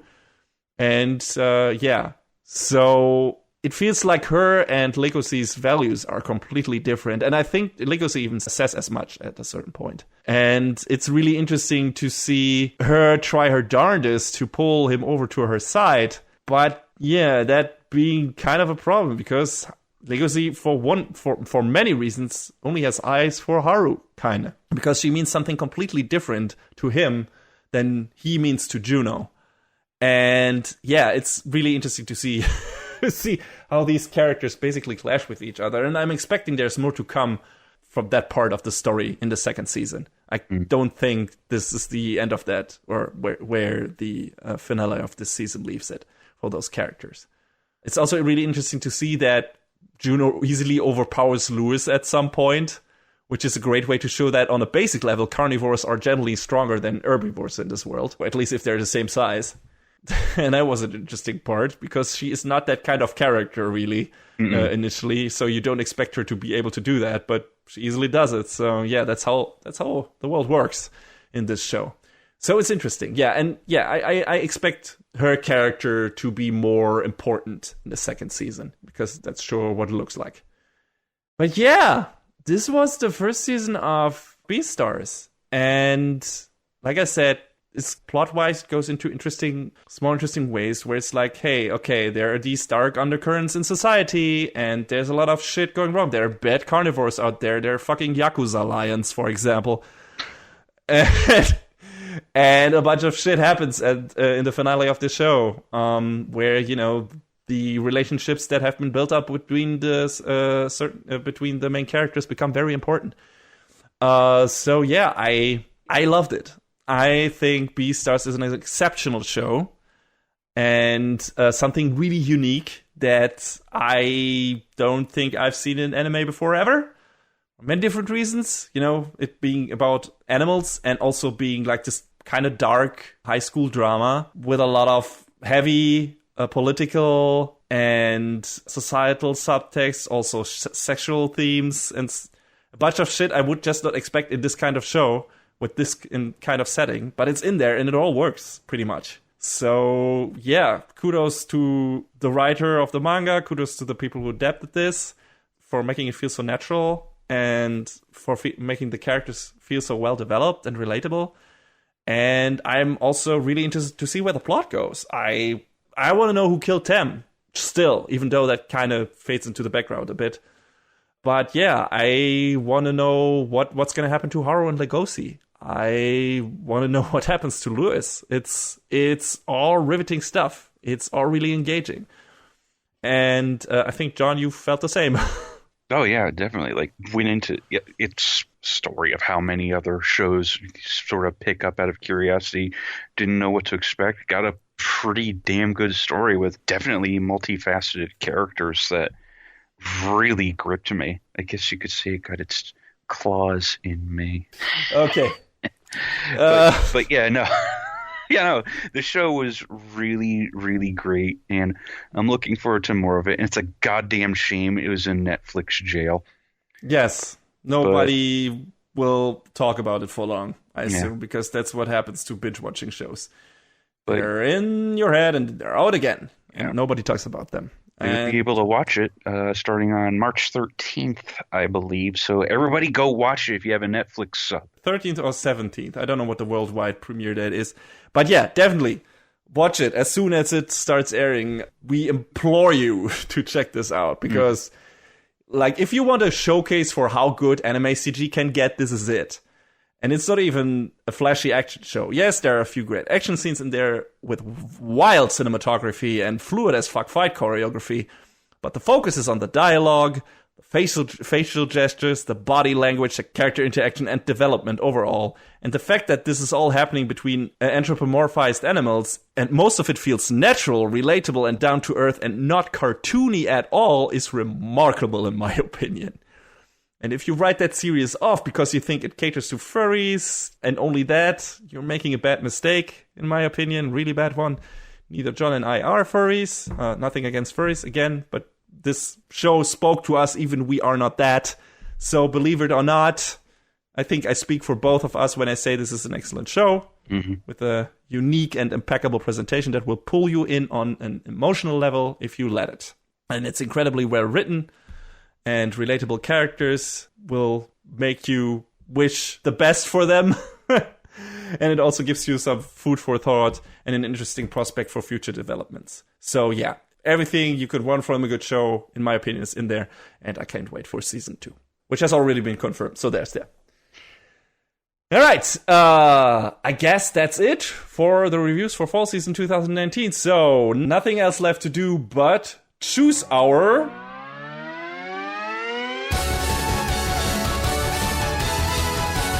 best of the season.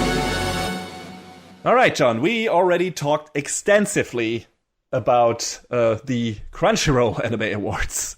Yes. Now let's get to our own award show that is the best of the season. John, what did you pick? It's not like the mass of good shows, but it's like there's two clear choices. Yes. But they're so close to each other that it's really tough to pick. Yeah, oh man. In case you couldn't tell, the two clear choices are Beastars and Vinland Saga. But I mean, just as an interjection, I love the way Dr. Stone applied the standard formula to the field of standard shonen formula to the field of science. That was a very enjoyable, fun show. I really liked it. I enjoyed the hot-blooded, well-animated action extravaganza that was Fire Force. But like you said, if we're talking about best of the season, the whole package, it's gotta be either Beastars or Vinland Saga. And the choice is a tough one. Yeah, it is. I mean, Beastars is this awkward story about growing up and learning about yourself and everyone around you and figuring out how do you interact, how do you adapt to things that are going around you. Vinland Saga is this crazy tale of revenge and trying to find a reason, a justification for this this one singular drive. And both of these shows execute on both of those concepts so well.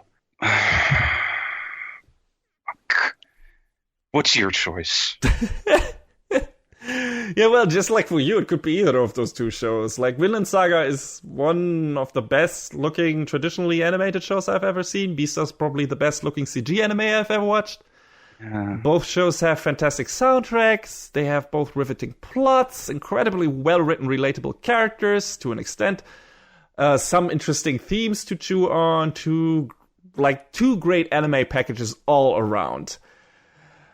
I think I'm gonna give it to Vinland Saga, just because I have been waiting for this adaptation for so long, and it turned out better than I hoped, that I could ever hope. Also, we still don't know if the second season will happen yet. Yeah. And a second season for Beastars, on the other hand, has already been confirmed.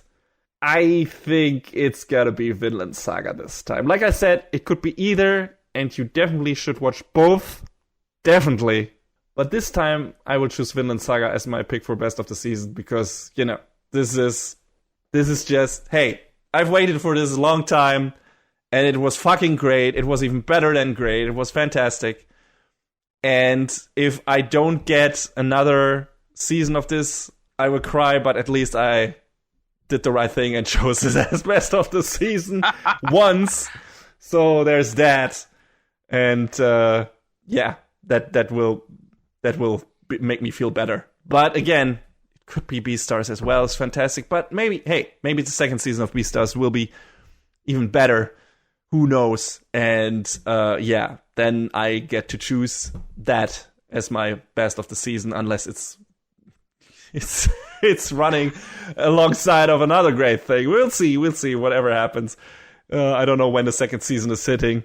With my luck, it's hitting with the fourth season of Attack on Titan and the second season of Promised Neverland, or the second season of Made Abyss. These things tend to happen, which sucks, but oh well. But yeah, for now, it's going to be Vinland Saga. I love Beastars, but I just have been waiting for Vinland Saga for so long. So yeah, that's the reason. That's why it's going to be it. It's also a crime because both shows are on services that don't normally favor like the consumption of anime. I don't like using the word consume. Yeah. But it's a shame because a lot of people probably haven't checked out these amazing shows. That's why we're telling to anyone who listens to this little podcast, please watch both of them. You can't watch Beastars yet legally, but once it comes up on Netflix, do it. And Vinland Saga, you can already watch. I know, Amazon, extra money, whatever. Just fucking do it for 1 month. That show is worth it. Just seeing Vinland Saga, it's definitely worth it. Yeah. So, and Beastars is worth it to just, subscribe to Netflix for 1 month and watch this show. Definitely. Just fucking do it. Both of those shows are great. John, you haven't chosen yet. I was hoping you'd forgotten. Nah, I never do. I know you don't. God damn it.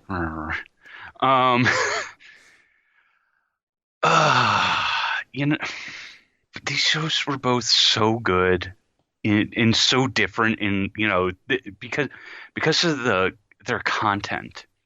Because they both told such interesting stories and had such great characters. You know what? We're gonna do the thing we did last season. The cheat. We're gonna do the cheat. You picked Vinland Saga, so I'll pick Beastars. Yes, that's a compromise we both can live with. I think that works because even though both shows are really good, I think it's worth spotlighting both of them. Yes. So watch Beastars when it hits Netflix as of this recording in about a month.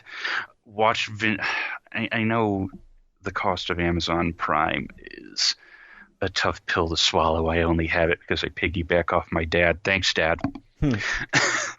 But if you want to support the official release, please do that. I mean, you could also wait until a Blu-ray hits. I don't know when that will happen, if that will happen. A lot of shows on Amazon, it seems like, haven't really gotten a lot of DVD or Blu-ray releases. Recreators, man. I'm still waiting for the Blu-ray release of Recreators. It's fucking right. It's not been announced. It bums me the fuck out. It's one of my favorite shows from previous years. So, I hope that doesn't happen to Vinland Saga, because then I'm gonna fucking rage vomit. Some shows on Netflix are starting to get the Blu-ray releases, mostly the original stuff like Castlevania, which is anime enough, at least in the styling. That's the years-long debate now of whether or not Avatar: The Last Airbender is anime. I mean, it is. And Netflix is really trying to rebrand that term to make it suit their needs. So I've heard there several different perspectives on that matter. I don't know where I really fall yet. It's a discussion for another day. But yeah, I can understand why they put the shows that are exclusively on their service and are produced by them, that they would do Blu-ray releases eventually. I don't know how things are looking for stuff like Carol and Tuesday, or I don't know if Little Witch Academia got one, or what else did we have? Violet Evergarden, yeah. So I think that's supposed to be getting a release. Yeah, so we'll see. But until then, if you can't wait, subscribe to the services, even if it's only for a month or stuff like that. Yeah. But yeah, I mean, watch both of these shows, please. Definitely. Definitely not a waste of your time. Quite the contrary, actually. And with that, we're leaving you. That's it for Anime Brain Freeze for the anime of fall 2019, and also new Anime Brain Freeze episodes for a while, because we are going on hiatus. The reason being, I'm having shoulder surgery next week, which means I won't be able to edit this show or write proper show notes for that matter. So we decided it might be best to take a break until I'm sufficiently healed up. I don't know exactly when that will be. If not at the start of spring season, then hopefully soon after. But we'll have to wait and see. And if you're wondering what happened to all the other shows we said we were going to watch from our fall sneak peek, like SAO Alicization Season 2, Food Wars Season 4, No Guns Live, those have all been split into 2 core and will continue in either spring or summer. So we will wait until they are completely done to review them. The only 2 shows that from that batch that are finished and that we didn't get to review are Psycho-Pass Season 3 and Legend of the Galactic Heroes Season 2. But we might do those in a special, or whenever their next seasons will pop up, we'll see. Or we won't do them at all. I mean, you could make a weird argument about Psycho-Pass 3 because it really doesn't have an ending. Okay, yeah, that too. And I assume there's going to be... Galactic Heroes is a giant-ass story. So there are probably going to be more seasons or at least more movies. So we'll see. Those shows will come up eventually, but not for now because we're out of time.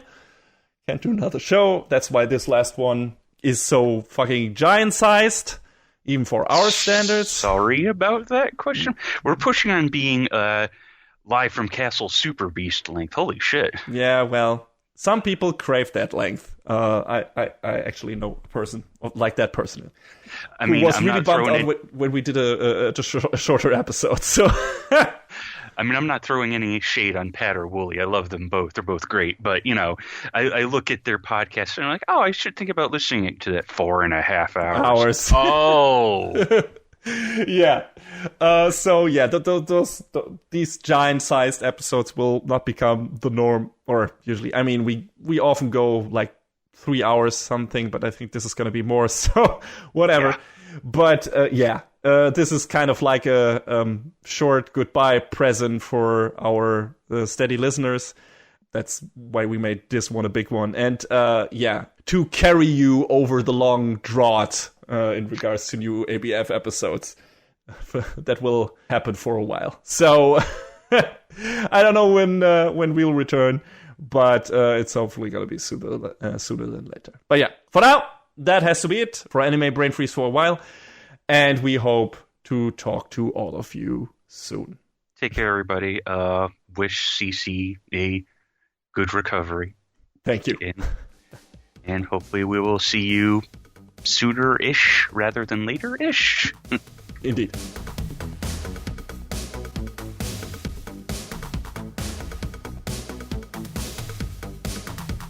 And that is a wrap on the 91st episode of Anime Brain Freeze. All the music in our show is from the Double Dragon Neon soundtrack by the amazing Jake Kaufman. Please go to vrt.bandcamp.com and check out his awesome work.